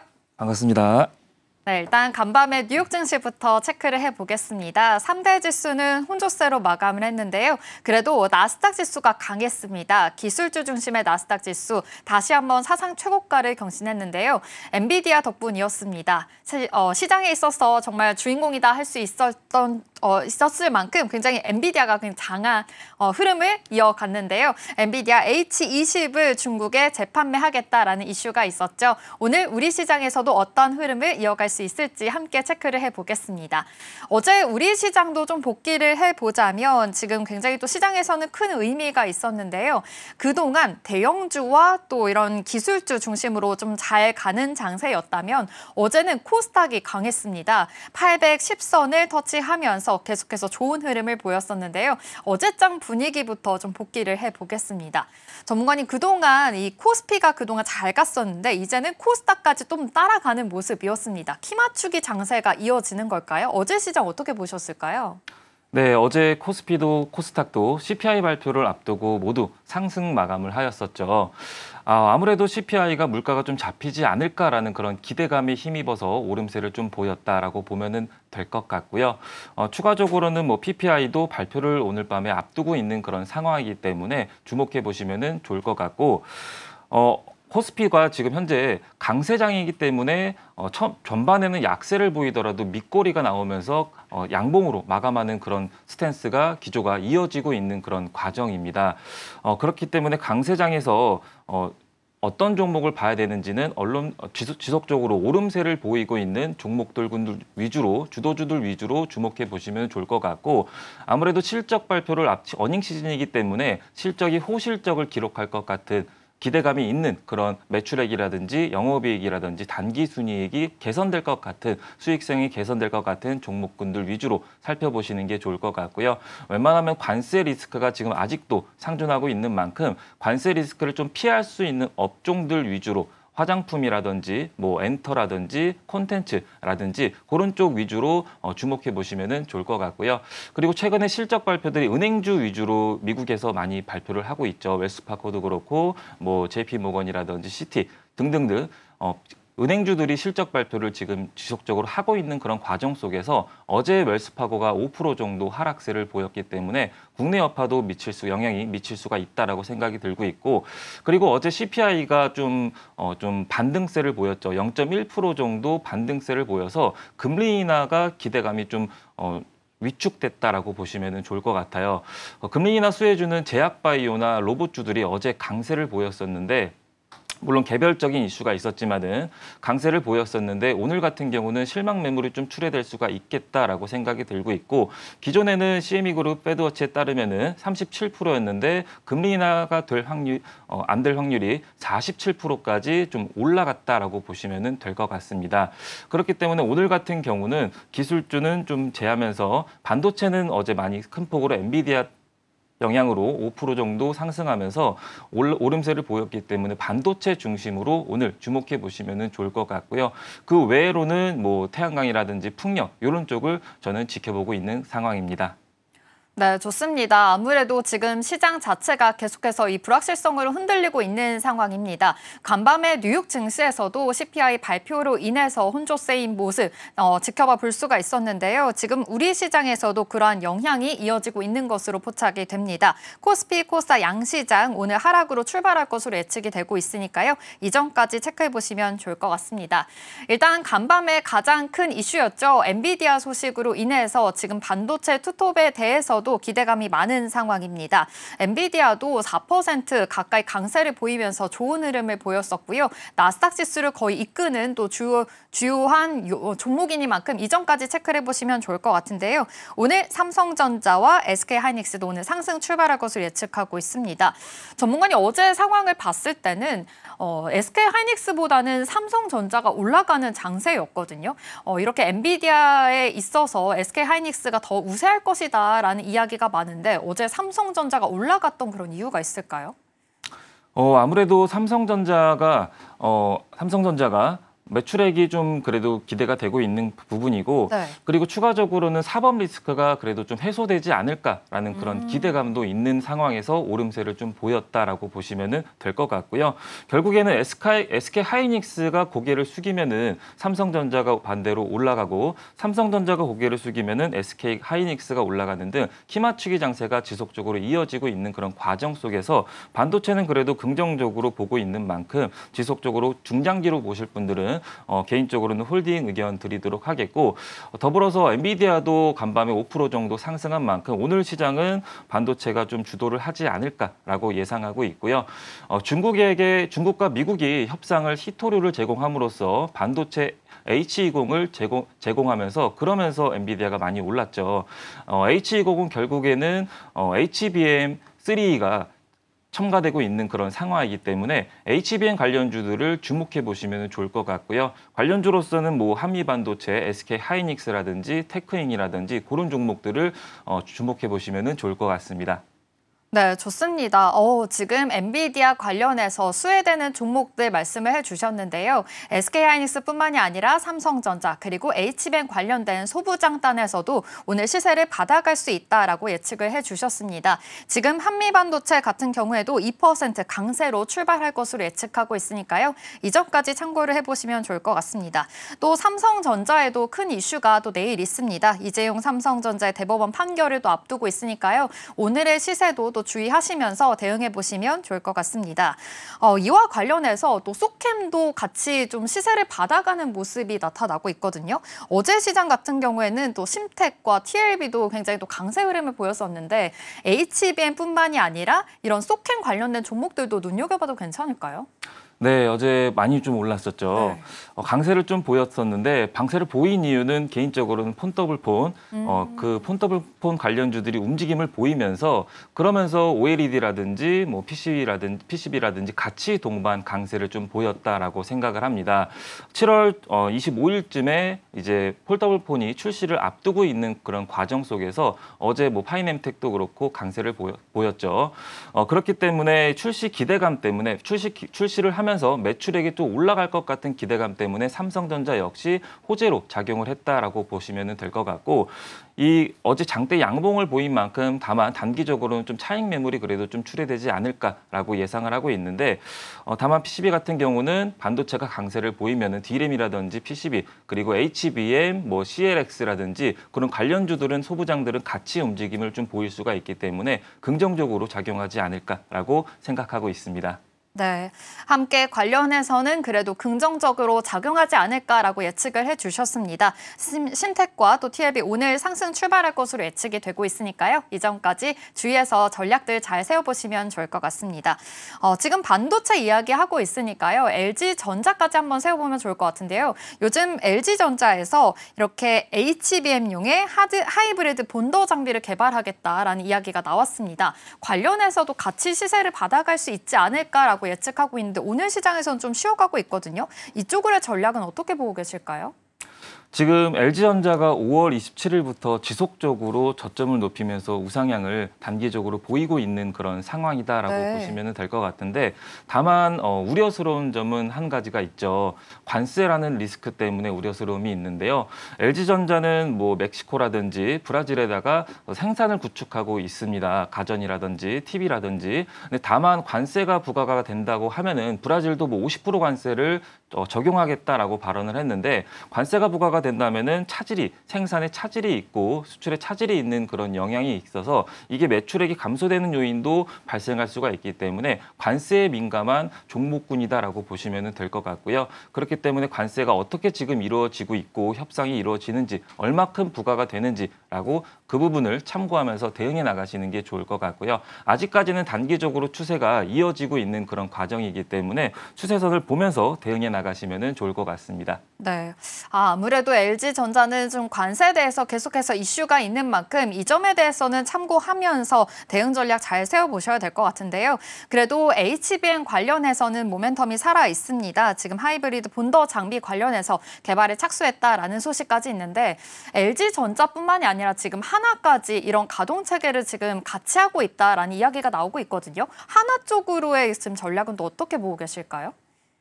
하나 같은 경우는 긍정적으로 좀 보고 있는 그런 상황인데요. 네. 아무래도 하나그룹주 같은 경우는 방산으로도 엮여 있고 방산 같은 경우는 방위비 증액이라든지 혹은 뭐 지정학적 리스크도 아직까지도 상존하고 있는 그런 상황이기 때문에 저는 긍정적으로 보고 있고 추가적으로 최근에 180대 정도의 폴란드양 수주를 1차 수주를 하고 나서 2차 납품까지 계획하고 있고 3차까지 600대 정도가 더 수주가 기대되고 있는 그런 상황 속이기 때문에 기대감은 아직까지도 살아있다라고 보시면 될 것 같고요. 방산 관련주 같은 경우는 꾸준하게 보시면 좋을 것 같습니다. 네, 관련해서 한화 쪽으로는 지금 뭐 HBM 관련된 이야기도 있지만 방산 쪽까지 같이 모멘텀 받아갈 수 있으니까요. 이쪽으로 긍정적인 시그널 주셨으니까 함께 참고해 보시면 좋을 것 같습니다. 특히나 정말 LG전자와 또 한화가 진입하면서 HBM6에 대한 전환점에 또 경쟁 체제에 돌입할 수 있다라는 이슈가 있으니까요. 함께 참고해 보시면서 이쪽을 투자 전략도 잘 세워보시면 좋을 것 같습니다. 본격적으로 우리 시장 출발해 보도록 하겠습니다.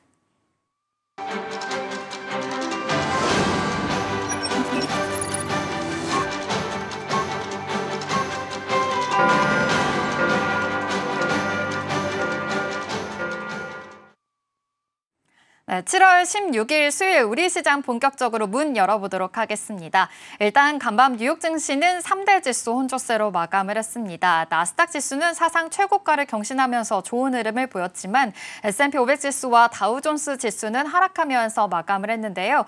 CPI 지수가 발표가 되면서 관세에 대한 영향을 받았다라는 이야기가 나왔기 때문입니다. 좀 확인이 되고 있는 만큼 앞으로의 투자 전략도 잘 세워보셔야 될 것 같습니다. 또 간밤에 엔비디아가 또 강세를 보였죠. H20 칩을 중국에 재판매할 수 있다라는 소식이 들려오면서 관련된 종목들도 올라가고 있고요. AMD 또한 6% 강세 흐름을 보이기도 했습니다.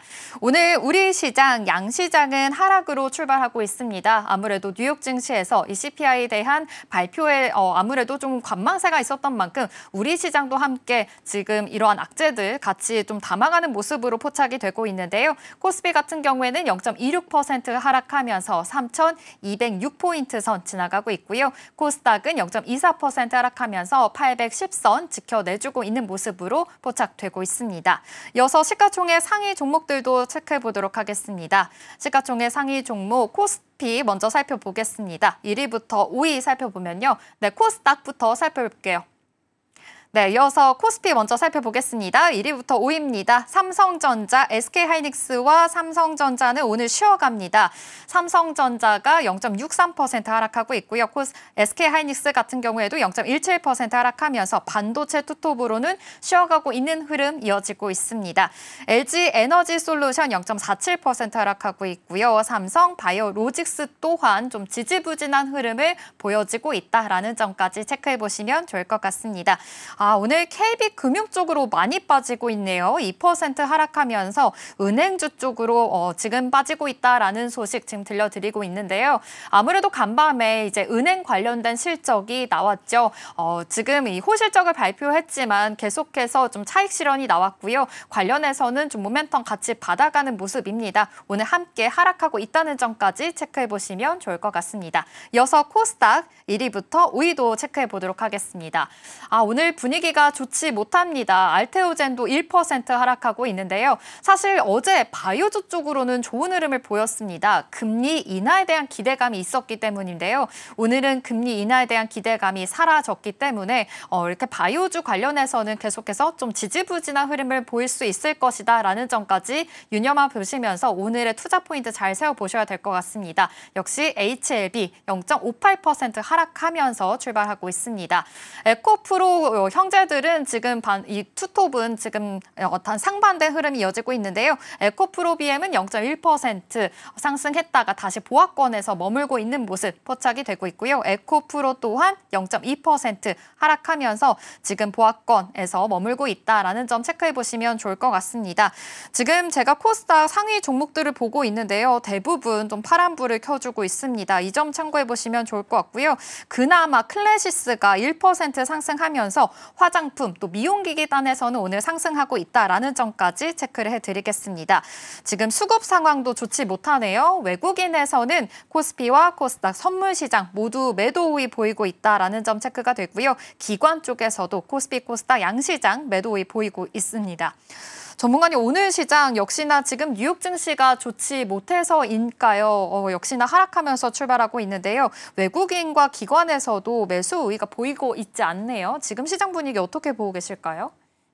네, 지금 5일선을 좀 하회하는 그런 모습을 코스피가 보이고 있는 그런 상황이고요. 네. 코스닥 같은 경우도 지금 현재 전일 상승분을 일부 좀 반납하고 있는 그런 모습을 비추고 있습니다. 아무래도 이제 CPI 발표가 결국에는 금리 인하를 빠르게 좀 속도를 내지 않을까라는 그런 기대감이 힘입어서 혁신 업종인 로봇이라든지 전일 제약바이오가 좀 강세를 보였었는데 CPI 발표를 하고 나서 실망 매물이 출회되고 있는 그런 과정 속이다라고 보여지고 있고 그리고 아무래도 PPI까지 오늘 발표될 PPI가 어떻게 나오느냐에 따라서 좀 반등의 여부가 있지 않을까라고 생각을 개인적으로 하고 있는 만큼 각 기업들의 실적이라든지 혹은 경제 지표를 주목해 보시면 좋을 것 같고요. 오늘 같은 장은 아무래도 좀 음봉으로 좀 마감을 하지 않을까라고 생각은 하고 있지만은 강세장이 지속적으로 이어지고 있는 만큼 밑꼬리가 반발 매수세가 좀 추가 적용이 되는지 그 여부까지도 참고해 보시면 좋을 것 같습니다. 그리고 어제 간밤에 러셀 2000 지수도 중소형주를 가리키는 러셀 2000 지수 역시 마이너스 1.5%까지 급락세를 좀 보였기 때문에 그 부분 참고하시면서 대응해 나가시면 좋을 것 같고요. 그리고 이제 스테이블 코인 관련해서도 최근에 좀 이슈가 있었었는데 세 개의 법안이 불발이 됐다는 그런 하원에서 불발됐다는 그런 소식이 전해지면서 오늘 스테이블 코인 관련주들도 약세를 지금 보이고 있는 그런 과정이다라고 보시면 될 것 같고 이 같은 악재 같은 소식으로 인해서 뭐 전자결제 관련주라든지 핀테크 관련주들 실망 매물이 좀 출회되고 있다라고 보시면 될 것 같고 다만 이제 긍정적인 거는 미국은 이제 표결이 불발이 돼도 다시 재표결을 할 수 있다는 가능성이 상존하고 있는 상황이기 때문에 7월 말까지는 좀 더 주목해 보시는 것도 좋겠다라고 생각을 하고 있습니다. 네, 아무래도 이제 간밤에 CPI 지수가 발표가 됐죠. 이 관세에서 초기 신호가 감지됐다라는 이유로 인해서 미국 시장도 흔들렸는데 오늘 우리 시장도 같이 흔들리고 있는 모습이 포착이 되고 있습니다. 오늘 밤에는 PPI 지표가 또 나오니까요. 이전까지 같이 체크해서 좀 대응을 해보셔야 될 것 같습니다. 이렇게 관세에 대한 영향 그리고 이렇게 초기 신호가 나온 만큼 이럴 때일수록 이렇게 무풍지대가 좀 올라간다라는 느낌이 듭니다. 지금 코스닥에서 도 파마 리서치뿐만이 아니라 클래시스에서 오늘 강세 흐름 보여지고 있거든요. 화장품, 미용기기 쪽으로 오늘 차라리 이렇게 투자 전략을 세워보면 괜찮을까요? 어떻게 보면 좋을까요? 네, 화장품 같은 경우는 어제도 좀 말씀을 드리긴 했지만은 어닝 시즌만 되면은 항상 좀 긍정적인 시그널을 보여준다라고 설명을 드렸었죠. 네. 화장품 같은 경우가 올라가면은 K뷰티가 인기가 지속되면 될수록 결국에는 미용기기 역시 같이 동반 수급이 유입될 수가 있다는 점 참고하시면 좋을 것 같고 오늘 같은 경우도 한국 화장품이 18% 정도, 코리아나도 12% 정도 오름세를 보이고 있는데 관세를 피할 수 있는 업종들 위주로 아까도 화장품이라든지 엔터라든지 콘텐츠를 보자라고 설명을 드렸었는데 화장품이 올라간다면은 미용기기라든지 피부 미용, 의료기기 이런 쪽도 참고해서 보시면 좋을 것 같고요. 오늘 같은 시장은 이런 쪽이 좀 강세를 보이는 만큼 주목해 보시면 좋을 것 같습니다. 네, 좋습니다. 아무래도 지금 관세 무풍지대 관련해서 그리고 실적 시즌이 다가온 만큼 화장품주 관련해서는 지금 시세를 받고 있으니까요. 이전까지 체크해 보시면 좋을 것 같습니다. 사실 좀 어제 코스닥 시장이 좀 좋았기 때문에 좀 반가우신 분들이 많으셨을 것 같아요. 계속 코스피 장세 좀 주도주 관련해서 장세가 이어졌다면 어제는 바이오 종목들도 올라왔었거든요. 근데 이렇게 금리 인하에 대한 기대감이 좀 깨지면서 오늘 시장은 지지부진한 것으로 보입니다. 그래도 바이오 쪽으로 지금 이렇게 전략들 세워보면 좋을 것 같은데 어제 펩트론 쪽으로도 이 개별 모멘텀으로 인해서 잘 갔거든요. 바이오 쪽으로는 아무래도 금리 인하에 대한 스탠스가 보일 때까지 기다려야 할까요? 어떻게 전략 세워보면 좋을까요? 앞서 설명드렸듯이 CPI는 반등세를 좀 보였지만은 우리가 이제 PPI까지 네. 같이 함께 볼 필요성이 있다라고 생각이 듭니다. 그렇기 때문에 오늘 조정이 기회로도 작용할 수가 오. 있기 때문에 제약바이오 같은 경우는 결국에는 금리 인하를 할 수밖에 없다라고 저는 생각이 들거든요. 트럼프 역시 파월 연준 의장을 해임까지 발언을 하면서 네. 금리 인하의 기조를 지금 강조를 하고 있기 때문에 9월 달 정도는 결국에는 금리 인하를 하지 않을까라고 예상을 하고 있고요. 비만 치료제 같은 경우도 어제 시장을 좀 주도하는 그런 모습을 보였었는데 8월 달쯤에 위고비 마운자로가 국내에 출시를 앞두고 있는 그런 상황입니다. 그렇기 때문에 모멘텀은 지금 살아있는 그런 과정이고 비만 치료제 시장도 더 확대될 것이라고 기대가 되고 있기 때문에 지속적으로 볼 필요성이 있겠다라고 생각이 들고 있고요.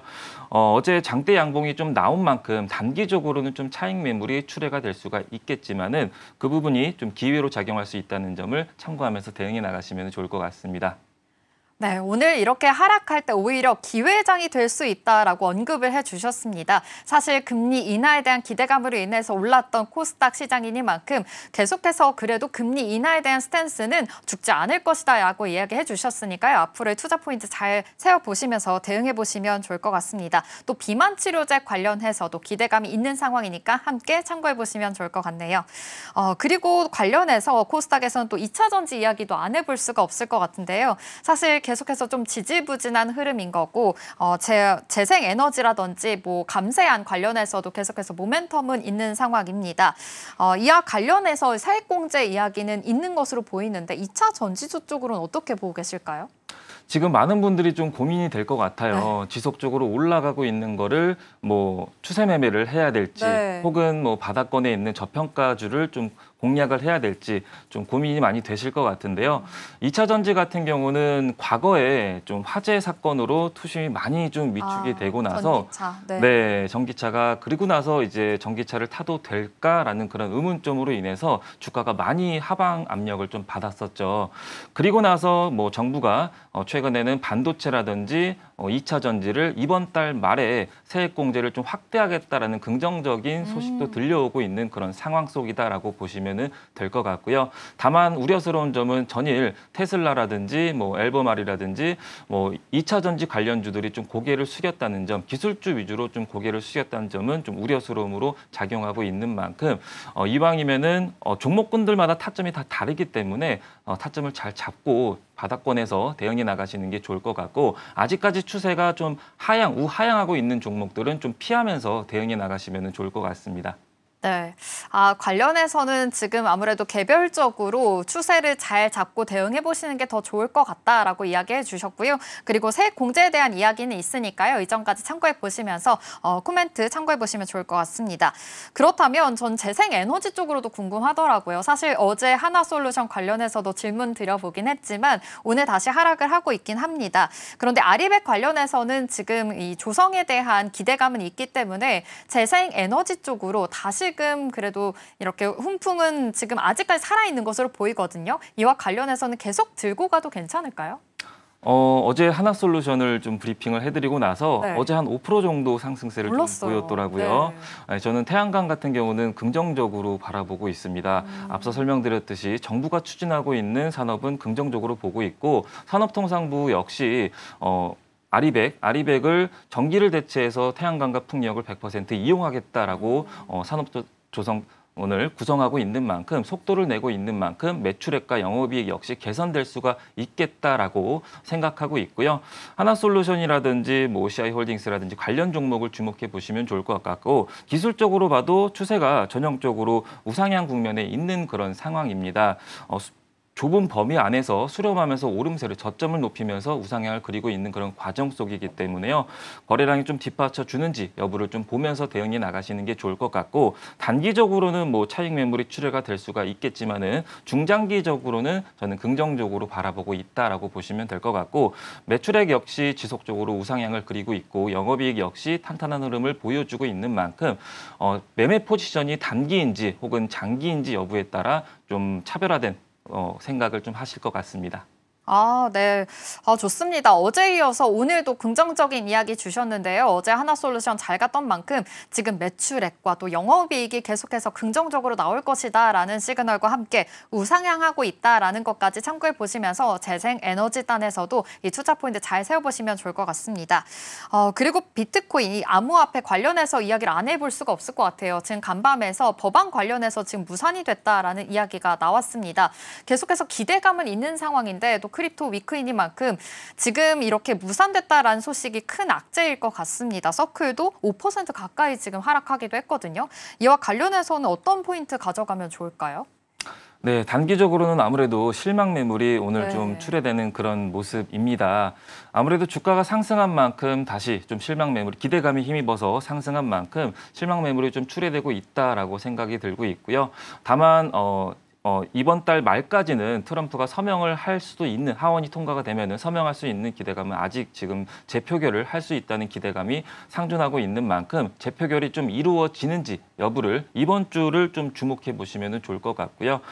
만약에 신규 접근하시는 분들은 좋은 기회가 될 수 있을 것 같고 들고 계시는 분들은 그 여부, 재표결을 하는지 그 여부를 지켜보면서 대응해 나가시면 좋을 것 같습니다.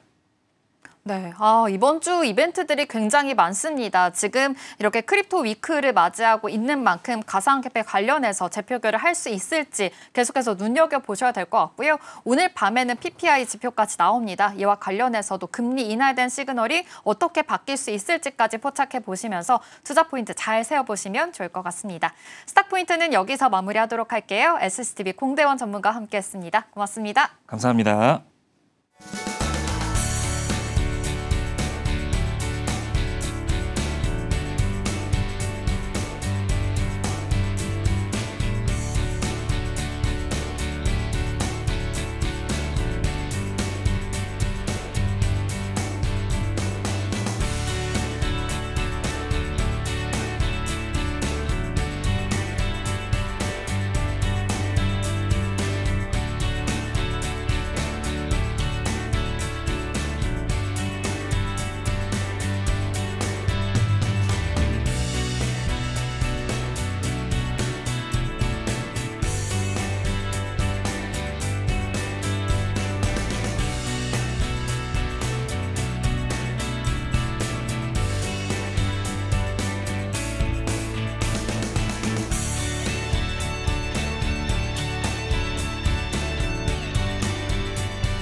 네, 계속해서 캐스팅콜로 이어가 보도록 하겠습니다. 오늘 도움 말씀에는 ISS 경제연구소 차영주 소장 잘해주셨습니다. 소장님 어서 오세요. 안녕하십니까.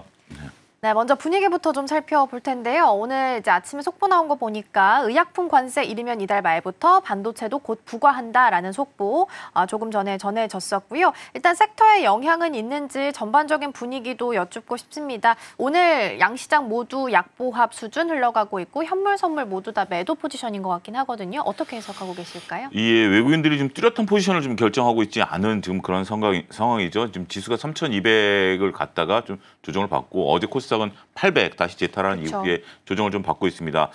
조정이다라는 표현이 적절할 것 같아요. 왜냐하면 낙폭이 그렇게 크지 않다라는 점. 그러니까 한 약보합 정도, 한 1, 2% 정도 빠지고 있는 그렇죠. 것은 그리고 시장이 전반적으로 빠지는 거잖아요. 뭐 예를 들어서 특정 섹터가 좀 빠진다라면 그 섹터가 좀 위험할 수도 있다. 뭐 하락의 전조다라고 볼 수 있긴 하겠습니다만 그렇지 않고 지금 시장 상황이 전반적으로 약세이다 보면 일단 한 걸음 좀 쉬어가는 부분들이 아니겠나. 그 빌미를 외국인들이 좀 주고 있다라고 좀 말씀드릴 수 있겠죠.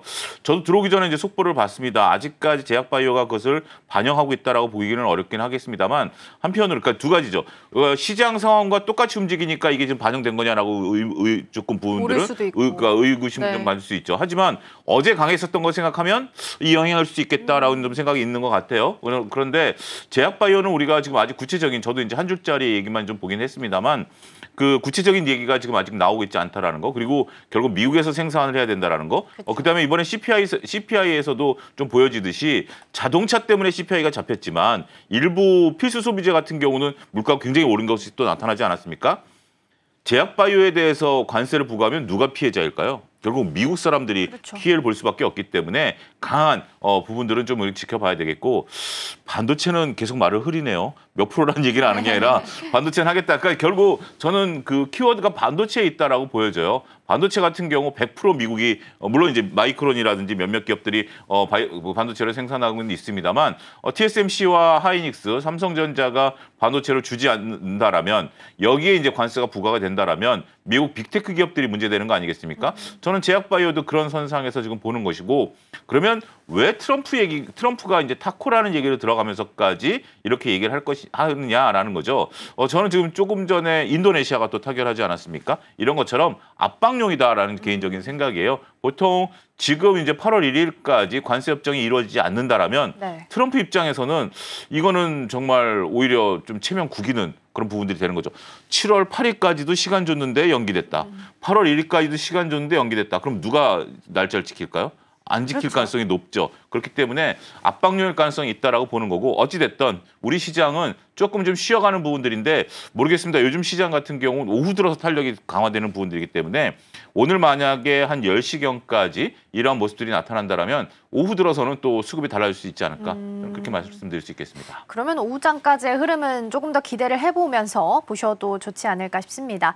자, 그러면 네, 테마를 좀 볼 텐데 테마 보기 전에 일단은 증시 상황 먼저 좀 보도록 할게요. 양시장 모두 약보합 수준에서 흘러가고 있는 상황이고요. 외국인 투자자가 오늘 현물에서도 빼고 있는 분위기 나타나고 있고 선물 쪽에서 봤을 때는 외국인 쪽에서 한 2,000계약 넘게 지금 현재는 좀 빼고 있는 것으로 확인이 되고 있는 상황입니다. 코스피 매매 동향 보더라도 외국인과 기관 쌍끌이 매도 나오고 있고요. 코스닥 쪽에서 보더라도 코스피와 마찬가지의 흐름 나타나고 있습니다. 자, 그럼 계속해서 오늘 주목해 볼 만한 테마 먼저 점검해 보도록 하겠습니다. 테마 확인해 볼 거고요. 첫 번째 테마부터 열어보겠습니다. 조선, 방산, 원전입니다. 2차 상승은 1차 상승 때 갔던 쪽과 동일하게 갈 것이다라는 증권사 리포트가 있었는데 그렇게 본다면 다시 한번 조방원은 눌렸을 때가 기회가 될 수 있을지 그래도 이쪽에서는 늘 좀 심심할 때 다시 한번 좀 올라와 주는 경향이 있어서 전략들 점검을 좀 해보도록 하겠고요. 두 번째 열어보겠습니다. 두 번째는 반도체고요. 어제 가장 큰 이슈가 있었죠. 한 오전 11시쯤 H20과 관련해서 중국 쪽에 수출 다시 들어갈 수 있다라는 소식이 전해지게 되면서 삼성전자 쪽에서 반응이 좀 나오는 모습 있었고요. 어제 엔비디아는 170달러 선까지 터치가 나왔습니다. 나스닥도 이끌어가는 모습 나타났었는데 반도체 쪽에서의 전략도 확인해 보겠습니다. 마지막 열어볼까요? 마지막은 히토류로 준비를 일단 해봤습니다. 사실 뭐 더 히토류 쪽은 워낙 시총이 작은 쪽이 많아서 넣을까 말까 고민을 하다가 그래도 개장 때 지금 현재 구간에서는 가장 상위 테마의 이름을 좀 올리고 있어서 일단은 넣어봤고요. 미국 국방부가 MP 머티리얼즈와 함께 최저 가격을 보장하는 조건으로 해서 협약을 맺은 바가 있고요. 더불어서 애플도 밤사이에는 MP 머티와 같이 5억 달러 규모의 히토류 공급 계약 체결 소식이 있습니다. 이 MP 머티리얼즈 기업이 미국 안에서 히토류를 유일하게 또 운영하고 있는 기업이다 보니까 주목을 좀 받고 있고요. YTD 수익률 기준으로 봤을 때도 273% 정도의 상승세를 현재 기록을 하고 있습니다. 일단 히토류가 연관지어서 오늘 움직임이 좀 나오고 있어서 일단은 이름을 체크를 좀 해봤고요. 조선, 방산, 원전, 주도주 쪽부터 다시 한번 전략들 하나씩 챙겨보도록 하겠습니다. 일단 증권사 리포트 중에서 2차 상승은 여전히 1차 상승 때 갔던 쪽 그대로 갈 거다라는 코멘트가 좀 있었거든요. 그래서 주도주는 함부로 팔면 안 되나라는 생각도 들 수밖에 없을 것 같아요. 이쪽은 밀릴 때가 늘 기회일까요? 예, 저도 그 리포트를 봤습니다. 하나증권에서 나온 리포트고요. 그다음에 이제 BNK 증권에서도 이제 지난주 그와 비슷한 이제 얘기들을 했죠. 결국 이제 과거 상황들을 놓고 이제 시뮬레이션을 돌려보니까 1차 상승 이후에 되돌림 이후에 2차 상승에는 역시 주도주가 같다라는 측면이죠. 근데 지금 이제 이번 주 흐름 오늘 조금 약합니다만 오늘도 벌써 조금 분위기가 좀 달라졌어요. 그러니까 이제 분위기가 좀 같아요. 무슨 얘기냐면 월요일 날 방산이 강했죠. 그다음에 어제는 원전이 강하면서 방산이 강하다 보니까 아침에 개장할 때만 하더라도 조선주가 그렇게 눈에 안 들어왔습니다. 하지만 오후 들어서 조방원이 다시 나타나는 그런 모습들을 보였죠. 자, 지금 방산이 조금 꿈틀대네요. 네. 그런 상태라면 결국 지금 이제 눈치 게임이다라고 저는 말씀드릴 수가 있겠습니다. 누가 먼저 1번 하고 일어나냐라고 보면 역시 지금 1번은 방산이 움직인다라고 보고 2번은 에너지가 움직이고 3번은 조선주가 움직일 수 있는데 오늘은 2번이 조선주 내지 1번일 것 같아요. 현대미포조선이 지금 현재 4%, 하나오션이 1%, 한국조선해양이 0.9% 올라가고 있고 네. 하나시스템이 지금 현재 강보합으로 나타나고 있고 에너지가 이제 조금 올라가고 밑골이 달기 시작하죠. 역시 주도주가 지금 가는 것 같아요. 근데 이 부분에 대해서 우리가 왜 주도주가 가느냐라고 한다면 많은 투자자분들이 생각을 하시기에는 야, 이거 너무 비싸다, 너무 올랐다, 그러니까. 너무 양극하다라고 생각할 수도 있겠죠. 그런데 지금 이제 우리가 한편으로 이렇게 보면 아직까지 우리가 추경을 할 정도로, 그러니까 소비 쿠폰을 나눠주는 추경을 할 정도로 경기 상황이 그렇게 썩 좋지가 않습니다. 한국은행의 공식적인 경제 성장률 목표치가 아직은 0.8%거든요. 그렇기 때문에 결국 수출주들이 시장을 이끌 수밖에 없다라는 결론을 내릴 수밖에 없겠죠. 조방원 같은 경우 수출 모멘텀, 그다음에 실적 모멘텀이 같이 가는 이례적인 지금 현상이다라고 말씀드릴 수가 있겠죠. 네. 우리가 이제 차화정 시대를 한번 돌이켜 보면 그때는 차화정만 몇 년 동안 갔었죠. 근데 그게 왜 갔었냐라면 중국이 그때 8에서 10% 경제 성장을 하면서 우리가 이제 화학 정유 이런 부분들이 이제 중국 수출 모멘텀으로 올랐던 거 아니겠습니까? 지금 조방원 같은 경우 결국 수출 모멘텀이 살아 있다라는 부분들을 놓고 본다라면 여전히 이쪽 섹터에 대한 관심은 저는 좀 필요한 부분들이다라고 말씀드릴 수가 있겠습니다. 앞서거니 뒤서거니 하면서 지금 올라가는 건데 그렇다라면 안 올라간 것 대비와 이것 중에서 뭘 살래? 그게 당연히 이제 시청자분들께서 지금 머릿속에 고민이죠. 네. 근데 안 올라가는 것은 조금 저도 이제 안 올라가는 것을 몇 개 이제 계속 쳐다보긴 했습니다만 점점 안 올라가는 것은 좀 소외당하는 그런 느낌들을 좀 보여주고 있네요. 안타까운 현상이고 양극화가 진행되고 있는 부분들이기 때문에 역시 조방원에 대해서 우리가 조금 저는 이제 조방원이라는 키워드를 쓰면서 원래 이번 주 같은 경우는 우리가 방원조로 바꿔야 되는 거 아니야? 라고 이제 생각을 했었죠. 근데 지금 역시 조방원이네요. 오늘 조선이 또 올라가네요. 그래서 시장의 흐름은 이쪽 내, 이 섹터 내에서 테마주들이 돌고 있다. 이렇게 좀 인정을 해야 될 것 같습니다. 그러게요. 조선이 거의 다 지금 일봉 차트 보시면 다 아랫꼬리가 달려 있어요. 그래서 말아 지금 올리면서 양봉 나오고 있네요. 예. 네, 다 양봉으로 좀 바뀌면서 말아 올리는 구간에 있는 것 같긴 합니다. 그러면 마침 조선주 이야기 나왔으니까 잘 가는 건 너무 좋은데 악재를 굳이 찾아보자면 일단 뭐 수주를 최근에 이제 중국이 많이 가져간다라고 해서 하락했던 계기가 있었는데 중국의 그 조선 자회사 두 곳이 이제 합병 절차를 좀 밟고 있으니까 전 세계에서 가장 큰 조선소가 탄생할 수 있는 거잖아요. 그러면 이제 당연히 우리 기업한테는 악재이지 않을까 싶어서 이런 부분들은 어떻게 좀 판단을 해야 되는 거예요? 물론 우리한테는 큰 악재가 될 수밖에 없겠죠. 우리가 과거 일본을 따라잡는 형태와 중국이 우리를 따라잡는 형태가 거의 유사합니다. 특히 이제 중국 같은 경우 국영기업이 발주하는 중국 이제 국영기업이 많죠. 발주하는 경우 중국 조선소를 이용하도록 법제화돼 있기 때문에 그러니까 우리도 이제 과거에 뭐 공무원분들은 지금도 우리가 이제 뭐 대한항공만 타야 된다라든지 아니면 한국 거만 써야 된다라든지 이제 이런 부분들 그러니까 똑같은 전철을 밟고 있다라는 거죠. 그런데 그렇다고 해서 그러면 우리가 이 악재에 우리가 조선업종을 뺏길 것이냐라고 본다라면 저는 두 가지 모멘텀이 살아 있다라고 보여집니다. 첫 번째 모멘텀은 미국 입장에서 보면 중국 조선소가 만든 배는 입항이 안 된다. 라는 거죠. 지금 이제 문제가 되는 것이 이제 그 부분에 대해서는 이제 주지의 사실이죠. 중국에서 만든 배는 미국에 입항할 때 수수료를 더 내야 된다. 지금 이제 우리가 또 글로비스 같은 경우 문제가 되는 것이 특수선 그러니까 이제 자동차 운반선은 어느 국가 만들었든지 일단 다 내야 되는데 그 부분 빼달라고 이제 관세협정 내고 있는 거 아니겠습니까? 이제 이 부분에서 우리가 반사 수혜를 볼 수 있는 거고 두 번째는 우리가 2017년 이후에 도크가 좀 비어 있는 건 사실이에요. 지금 좀 우리가 더 이상 도크를 못 채우고 있기 때문에 수주 절벽이 일어나고 있는 거 아니야? 라는 부분들을 보고 있는 건 있습니다만 미국이 130척 발주를 앞두고 있는 상황 아니겠습니까? 이러한 모멘텀이 좀 살아 있는 거기 때문에 그 이후에 도크를 채울 수 있는 모멘텀이 살아 있다라고 볼 수밖에 없겠죠. 따라서 지금 수준에서는 물론 경계해야 되는 것은 사실입니다. 일단 두 가지 경계죠. 말씀하신 것처럼 중국이 전 세계에서 가장 큰 조선소를 이제 곧 조만간 출범한다라는 것도 악재이긴 하겠습니다만 지금 시장에 있어서는 유동성 장세로 수급이 올라가고 있기 때문에 우리가 로스컷은 항상 걸긴 해야 되겠습니다만 이 부분 때문에 조선주를 좀 꺼려 처리한다라는 부분들은 오히려 그래서 조선주들이 더 가는 것 같아요. 이게 보통 당연시하는 부분들 우리가 앞서도 조금 뭐 앞코너에서 얘기가 나왔는데 스테이블 코인 같이 당연시 간다라고 하는 것은 단기간에 주가가 반영하고 주가 좀 조정을 받잖아요. 네. 하지만 우리가 건설주들도 그렇고 조선주들도 그렇고 악재가 있는 것이 원래 음식도 적절히 좀 쓴맛이 있는 것이 더 맛있는 거 아니겠습니까? 네. 단맛만 있으면 금방 질리잖아요.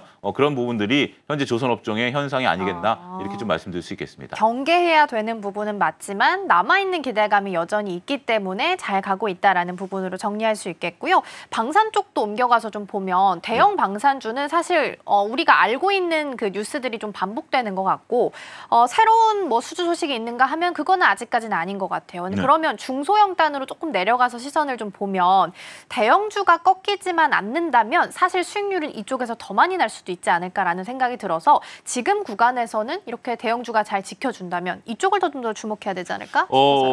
근데 이제 우리가 그동안에 이제 방산주들을 놓고 보면 그동안의 흐름들을 놓고 보면 대형주보다는 중소형주들이 강했죠. 북한 문제가 있다라든지 그렇죠. 아니면 전쟁이 어디서 터진다라면 중소형주들이 움직였고 대형주들은 잘 안 움직였죠. 근데 저는 이제 상황이 바뀌었다라고 생각을 합니다. 그래요? 왜냐하면 대형주들이 움직이기 시작한 게 우리가 이제 수출을 하기 시작하면서 영업이익률이 달라졌거든요. 그러니까 대형주 같은 경우 영업이익률이 3% 미만이었었어요. 네. 왜냐하면 우리나라를 지키는데 왜 영업이익률이 높냐라는 부분들이었는데 수출을 하면서 영업이익률이 7에서 8%로 올라가 버렸어요. 이거는 남의 나라 지키는데 우리가 싸게 줄 필요는 없잖아요. 그런 모멘텀이 있다라는 거고 지금 수출 모멘텀이죠. 그러니까 이제 중소형 단에 있는 부분들이 나쁘다라는 게보다는 시총이 작은 것들의 변동성이 크기 때문에 그것을 이용한 매매는 가능하긴 하겠습니다만 그건 좀 심리적인 요소가 저는 좀 많이 들어가 있다라고 생각을 하고 여전히 우리가 펀드멘탈에 대한 부분들을 놓고 보면 방산주들이 긍정적인 모멘텀이 가능하다. 또 하나 최근에 방산주들이 움직인 이유 중에 하나는 트럼프 대통령이 만약에 관세를 8월 1일부터 부과를 하기 시작했다라고 친다라면 방위비 문제는 지금 GDP 5% 하라고 했던 거 그걸 꺾을까요? 꺾지 않을 가능성이 높죠. 그렇게 되면 이 부분에 대해서 우리 무기 수출에 대한 부분들이 더 늘어날 가능성도 있다라고 보는 거죠. 그러니까 이것도 둘 다 이프문이긴 해요. 그러니까 이제 가정법이에요. 원래 트럼프가 8월 1일 날까지 할 거냐 안 하냐 이것도 가정법이긴 합니다만 그렇다라고 한다면 지금 이제 본인 말로는 한다라고 했으니까 네. 그러면 GDP 5%에 대해서 방위 부담을 해야 된다라는 부분들을 또 계속해서 강조할 가능성도 있거든요. 그런 부분들에 따른 방산 업체의 모멘텀이 살아있는 부분들이 아니겠나라고 저는 말씀드리고 싶습니다. 그러면 일단은 대형주 단에서 조금 더 관심을 둬야 예. 된다라는 말씀 주신 것 같고 풍산이 주목을 많이 받았잖아요. 예. 그래서 잠깐 보고 갈게요. 사실 오늘도 외국인 투자자 보면 순매수 상위에 지금 풍산이 이름을 올리고 있거든요. 그리고 어제 나왔던 그 TP는 15만 8천 원이었는데 오늘 아침 나온 거 보니까 19만 3천 원까지 이야기가 지금 나왔더라고요. 그래서 리포트의 영향력을 어떻게 판단을 해야 될지 사실 룸이 많이 열려 있는 상황은 아니라서 그렇죠. 지금 구간에서는 어떤 전략을 세워야 될지 고민 많이 하실 것 같거든요. 저는 조금 약간의 시각이 그러니까 지금 차트상으로 놓고 보면 오늘 일단의 약간의 한 3% 정도 변동성은 네. 어제 강한 거에 비하면 좀 작은 변동성이기 때문에 추가적인 뭐 트레이딩 관점에서 룸은 열려 있다라고 네. 보여집니다. 근데 이제 우리가 구리와 관련된 부분들을 풍산을 놓고 보면 저는 두 가지 관점에서 냉정한 판단을 좀 해야 될 것 같아요. 첫 번째는 풍산이 구리와 관련해서 원가가 올라가면 만약에 트럼프 대통령이 구리에 대해서 관세를 부과함으로써 글로벌 구리 가격이 올라가게 된다라면 그 올라간 원가를 제품에 전가할 수 있어요. 그렇죠. 구리는 또 네. 그런 특징이 있어요. 반면에 방산주로서 풍산을 본다라면 네. 이게 불가능해집니다. 무슨 얘기냐면 가격 전가 방산은 우리가 딱 입찰 단가가 있잖아요. 그러면 일단 뭐 탄알 하나에 뭐 3만 원. 그러면 구리 가격이 올라간다 해서 3만 원, 3만 5천 원 올려줄 수 그러게요. 있나요? 이거는 불가능한 거예요. 그러니까 풍산을 우리가 바라볼 때 두 가지가 매치가 된다라는 거죠. 기존에 있었던 풍산의 역할을 놓고 보면 구리 가격이 올라가는 것이 호재죠. 네. 그런데 우리가 방산 무기 수출에 대한 풍산이다라면 구리 가격이 올라가는 것은 호재일까요? 이 부분 한번 그건 고민해봐야 아니네요. 된다라는 거죠. 따라서 지금 풍산은 저는 트레이딩 영역에 있는 것은 긍정적이다라고 보여집니다. 지금 이제 또 뚫고 올라가네요. 이런 영역은 맞습니다만 지금 상황에서 리스크 관리가 안 되는 분들 입장에서 추격 매수는 조금 우리가 조심해야 될 수도 있겠다. 어제 같은 경우 외국인들이 좀 많이 샀는데 오늘은 또 외국계 창구가 좀 매도로 보이죠. 이런 부분들이 좀 보이는 부분들을 놓고 본다라면 말씀하신 것처럼 룸이 그렇게 크지 않다라면 조금 보유자의 영역에서 한정해서 보는 것도 나름대로 시각이 되지 않을까. 그리고 거래량 자체가 워낙 적기 때문에 그러네요. 예, 이거를 가지고 뭐 1,000만 원이 들어가더라도 팔려면 호가를 밀어버려야 된다라는 또 단점도 있어요. 지금 1,000만 원도 호가를 밀어버려야 되는 상황이기 때문에 조금 그 상황들을 예의주시하셔야 되지 않을까 싶습니다.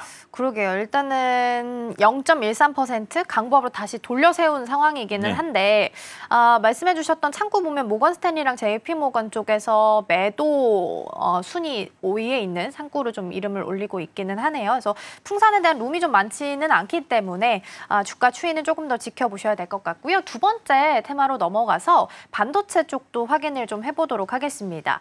일단 엔비디아 주가가 계속 잘 가고 있는 상황이고 어제 말씀드렸던 것처럼 H20 중국 쪽 수출 재개가 된 상황입니다. 그래서 전반적으로 큰 틀에서 본다면 반도체주의 흐름은 어떻게 좀 예상을 하고 계실까요?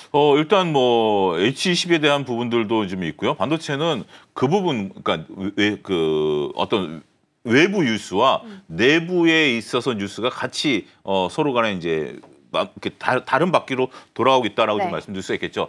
엔비디아가 저렇게 사상 최고가를 간다라면 하이닉스가 따라가야 되는 거 아닐까요? 그렇죠. 하이닉스가 못 가는 이유는 그건 이제 내부용이다라고 말씀을 좀 드릴 수가 있겠습니다. 왜 무슨 내부용이냐? 결국 30만 원을 돌파하는 부분에 있어서의 좀 시간이 좀 필요하다라는 거죠. 물론 이제 어제 한 증권사에서는 이제 미래에셋에서는 이제 목표 주가를 중립으로 이제 바꿨죠. 그러면서 하이닉스에 대한 어떤 어제 좀 조정의 빌미를 주긴 했습니다만 다시 그걸 좀 딛고 올라가는 거 아니겠습니까?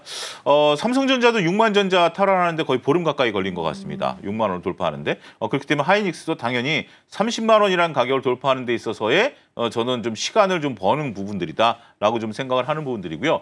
그다음에 H20이 결국 이제 중국으로 다시 수출이 되게 되면 삼성전자가 호재일 것이다라는 뉴스가 이제 이 얘기들이 어제 이제 많은 말씀하셨죠. 그걸 누가 만드냐면 하이닉스가 만듭니다. 아직까지는 하이닉스가 만듭니다만 H10은 삼성전자가 만들었고 H20은 마이크론을 갖다 다시 하이닉스가 가져갔거든요. 오늘 아침에 나온 리포트를 제가 이제 보고 말씀을 드리는 거고요.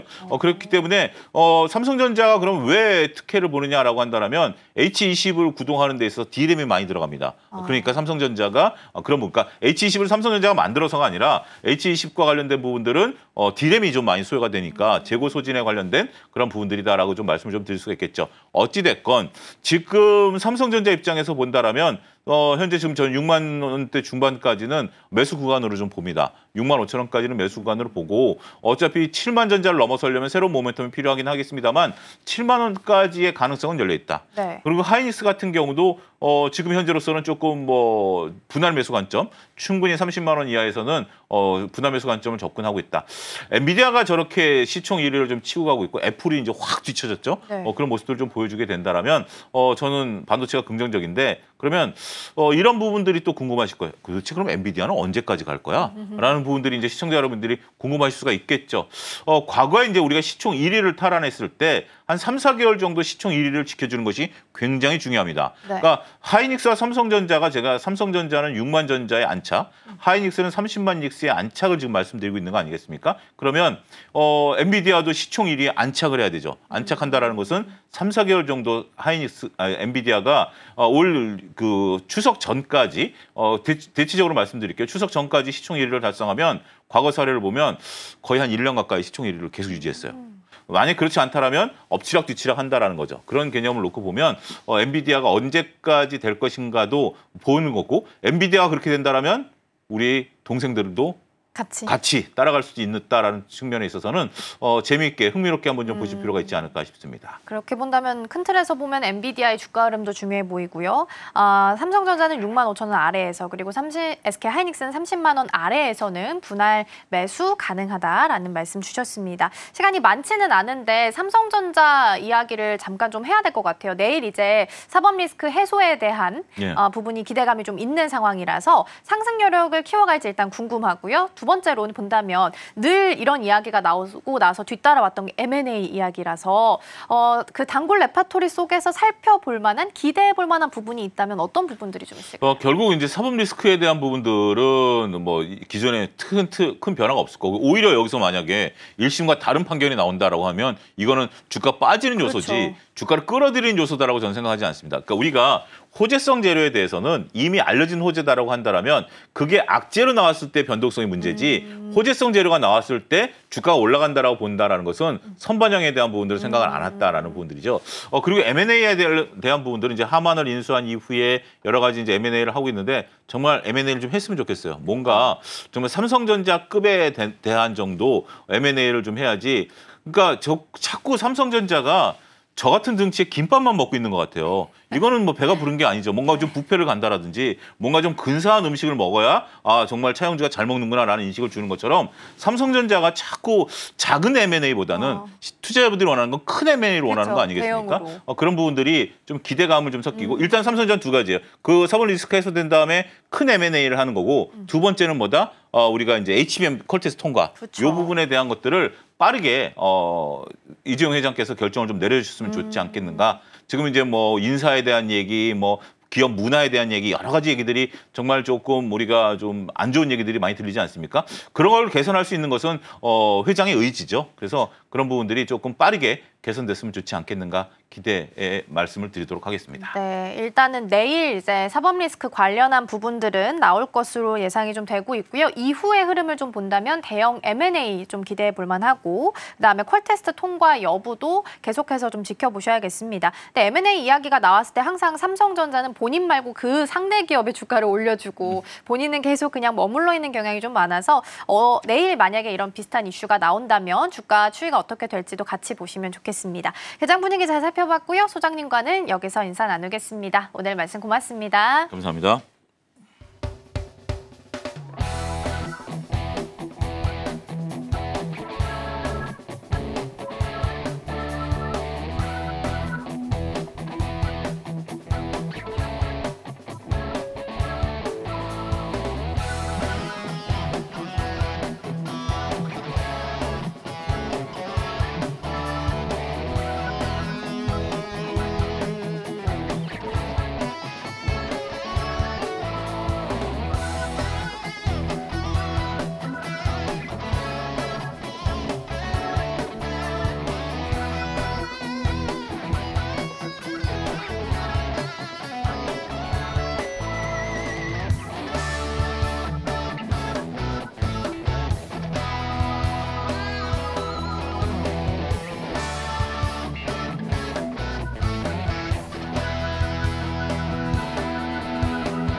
네, 댓글 답해주는 아나운서 코너로 이어가 보겠습니다. 김민 앵커 나와 계십니다. 어서 오세요. 안녕하세요.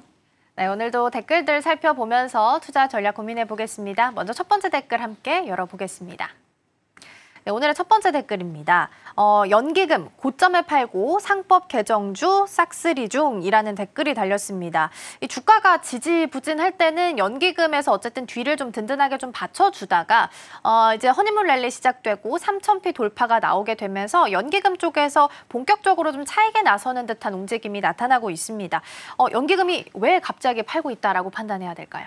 이렇게 7월 들어서 연기금의 매매 패턴이 확실히 많이 바뀌고 있습니다. 5월까지만 해도 이 코스피의 든든한 매수 주체였는데요. 이번엔 이달 들어서 정반대, 즉 1,682억 원어치 현재 순매도에 나선 상황이고요.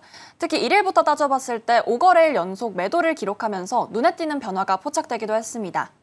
외국인은 1조 7,800억 원, 또 기관은 1,700억 원 넘게 사들인 것과는 전혀 다른 움직임으로 현재 포착이 되고 있고요.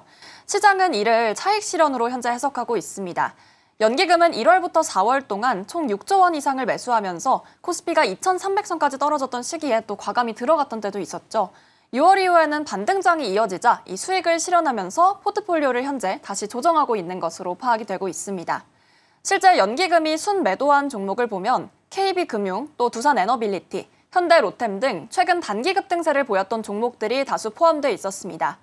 고점 차익 실현이라는 해석이 현재 입장에서는 시장은 설득력을 좀 보고 있다. 이렇게 찾아볼 수 있는 대목이기도 합니다. 네, 주가가 지지부진했을 때 대거로 사들였었기 때문에 이렇게 해서 고점 좀 높여가는 구간에서는 당연히 차익에 대한 욕구가 높을 수밖에 없겠죠. 근데 이제 어떻게 보면 차익은 당연히 나설 수밖에 없는 거고 반대로 이제 좀 주가가 하락한 종목들, 앞으로 좀 상승할 만한 여력이 있는 종목들은 오히려 담을 수밖에 없을 겁니다. 어떤 종목들에 좀 주목을 하고 있을까요? 네, 맞습니다. 이 연기금이 모든 종목을 현재 팔고 있는 건 아닌데요. 정책 수혜주 위주로는 오히려 적극 매수에 나서고 있는 상황도 확인이 됩니다. 먼저 대표적인 사례가 LG화학인데요. 7월 들어서 1,004억 원어치를 순매수하면서 연기금 순매수 1위를 차지하기도 했습니다. 또 삼성물산, SK, 또 현대모비스 등 지주사 구조를 가진 기업들에게도 자금이 유입이 됐습니다. 이런 기업들의 공통점은 바로 상법 개정안 대표 수혜주라는 점인데요. 상법 개정안은 그동안 이 지주사와 자회사가 동시에 상장돼서 발행했던 여러 이해상충 문제와 또 지배구조 왜곡 문제를 해소하려는 취지로 지주사의 지분 유동화, 구조 개편, 주주권 보호 강화 들은 유도하게 됩니다. LG화학도 LG에너지솔루션 지분을 80% 넘게 보유하고 있습니다. 이 지배구조 이슈가 풀리면 지분을 전략적으로 매각하거나 시장 재평가가 이뤄질 수 있다는 기대감이 반영되고 있기 때문입니다. 이 이상원 연구원의 경우에는 과거엔 이 지배력 강화 목적의 왜곡된 구조가 많았지만 또 개정안 통과로 그런 우려가 해소될 수 있다. 이렇게 진단을 하고 있고요. 또 할인율 축소와 밸류에이션 재평가가 기대된다. 이런 분석까지도 함께 내놓은 상황입니다.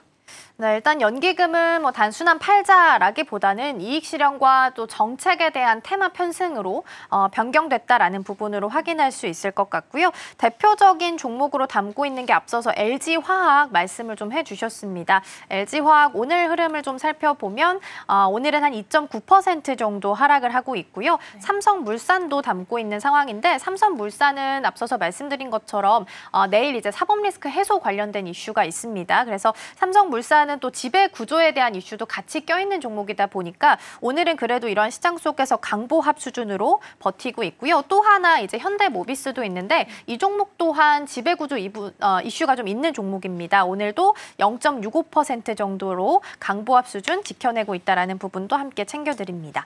자, 첫 번째 댓글 살펴봤고요. 이어서 두 번째 댓글 화면을 통해서 먼저 만나보시죠.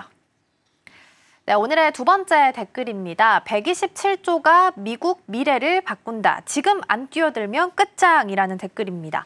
트럼프 행정부가 이 AI 그리고 에너지 분야에 있어서 무려 127조 원 규모의 투자 계획을 발표를 했습니다. 그러면서 AI 경쟁에서는 바이든 정부보다는 훨씬 더 적극적으로 나서는 모습이 나타나는데요. 이렇게 대규모 실탄을 들고 나온 이유는 어디 있을까요? 사실 댓글 보시면 굉장히 확신을 가지고 있는 댓글인데요.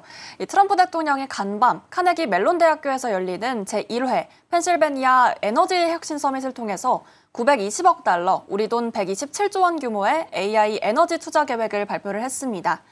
이번 발표는 단순한 공약이 아니라 실제 투자 실행안에 담긴 대형 프로젝트인데요.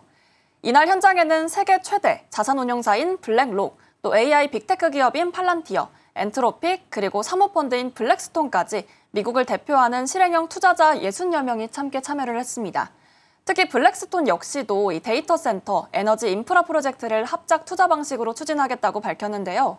전력망 보강, 또 신규 발전소 증설, AI 인재 육성까지 포함되어 있기 때문에 정책이 아니라 또 시장 중심에서 인프라 투자다. 이런 점에 확실히 주안점을 두고 이야기가 나눠졌습니다. 맥코믹 공화당 상원 의원은 또 이 프로젝트 하나로 건설 일자리 6,000개, 정규직 일자리는 3,000개를 창출할 것이다. 이런 의견을 밝히기도 했는데요.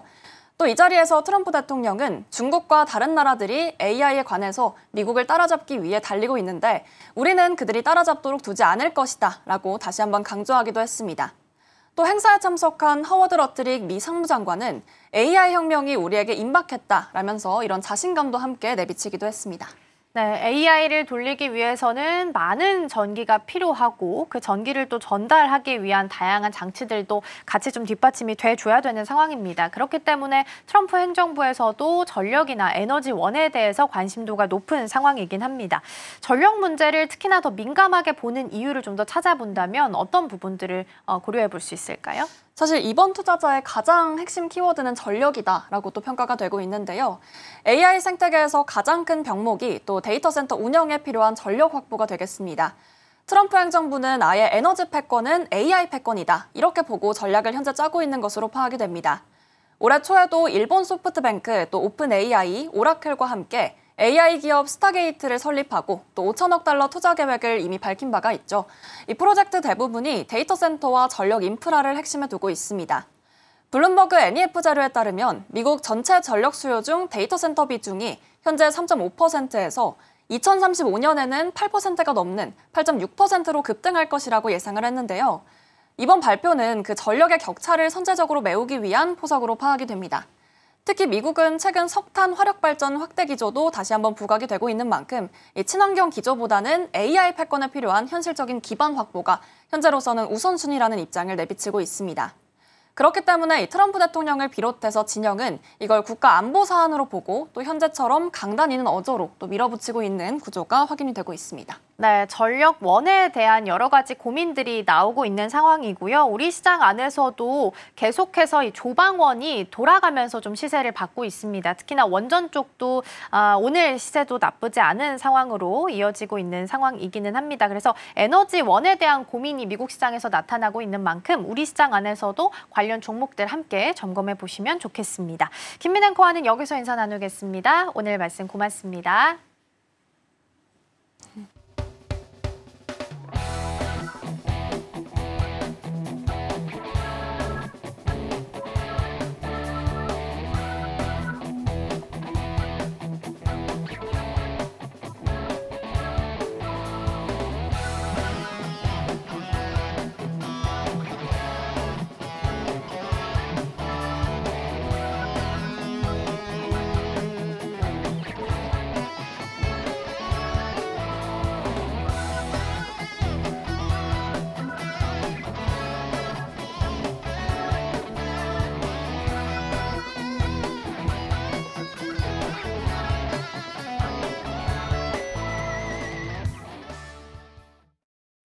네, 코스피는 3,200선 안착이 좀 쉽지는 않은 모양새입니다. 오늘도 3,195선 지나가고 있고요. 코스닥도 약보합 지나가면서 809선 지켜내고 있는 상황입니다. 그래도 개장 초반 대비해서는 조선주들이 전반적으로 아랫꼬리가 달리면서 좀 말아 올리는 분위기가 나타나고 있습니다. 그만큼 오후장에서는 조방원의 힘이 돌아오면 지수도 다시 상승세로 돌아설 수도 있기 때문에 같이 점검해 보시면 좋겠습니다. 저희가 방송 중에 제공해드린 정보는 투자 판단을 위한 조언일 뿐 해당 종목의 가치와 수익률은 보장하지 않습니다. 저희는 내일 더 다양한 소식 준비해서 돌아오겠습니다. 시청해주신 여러분 고맙습니다.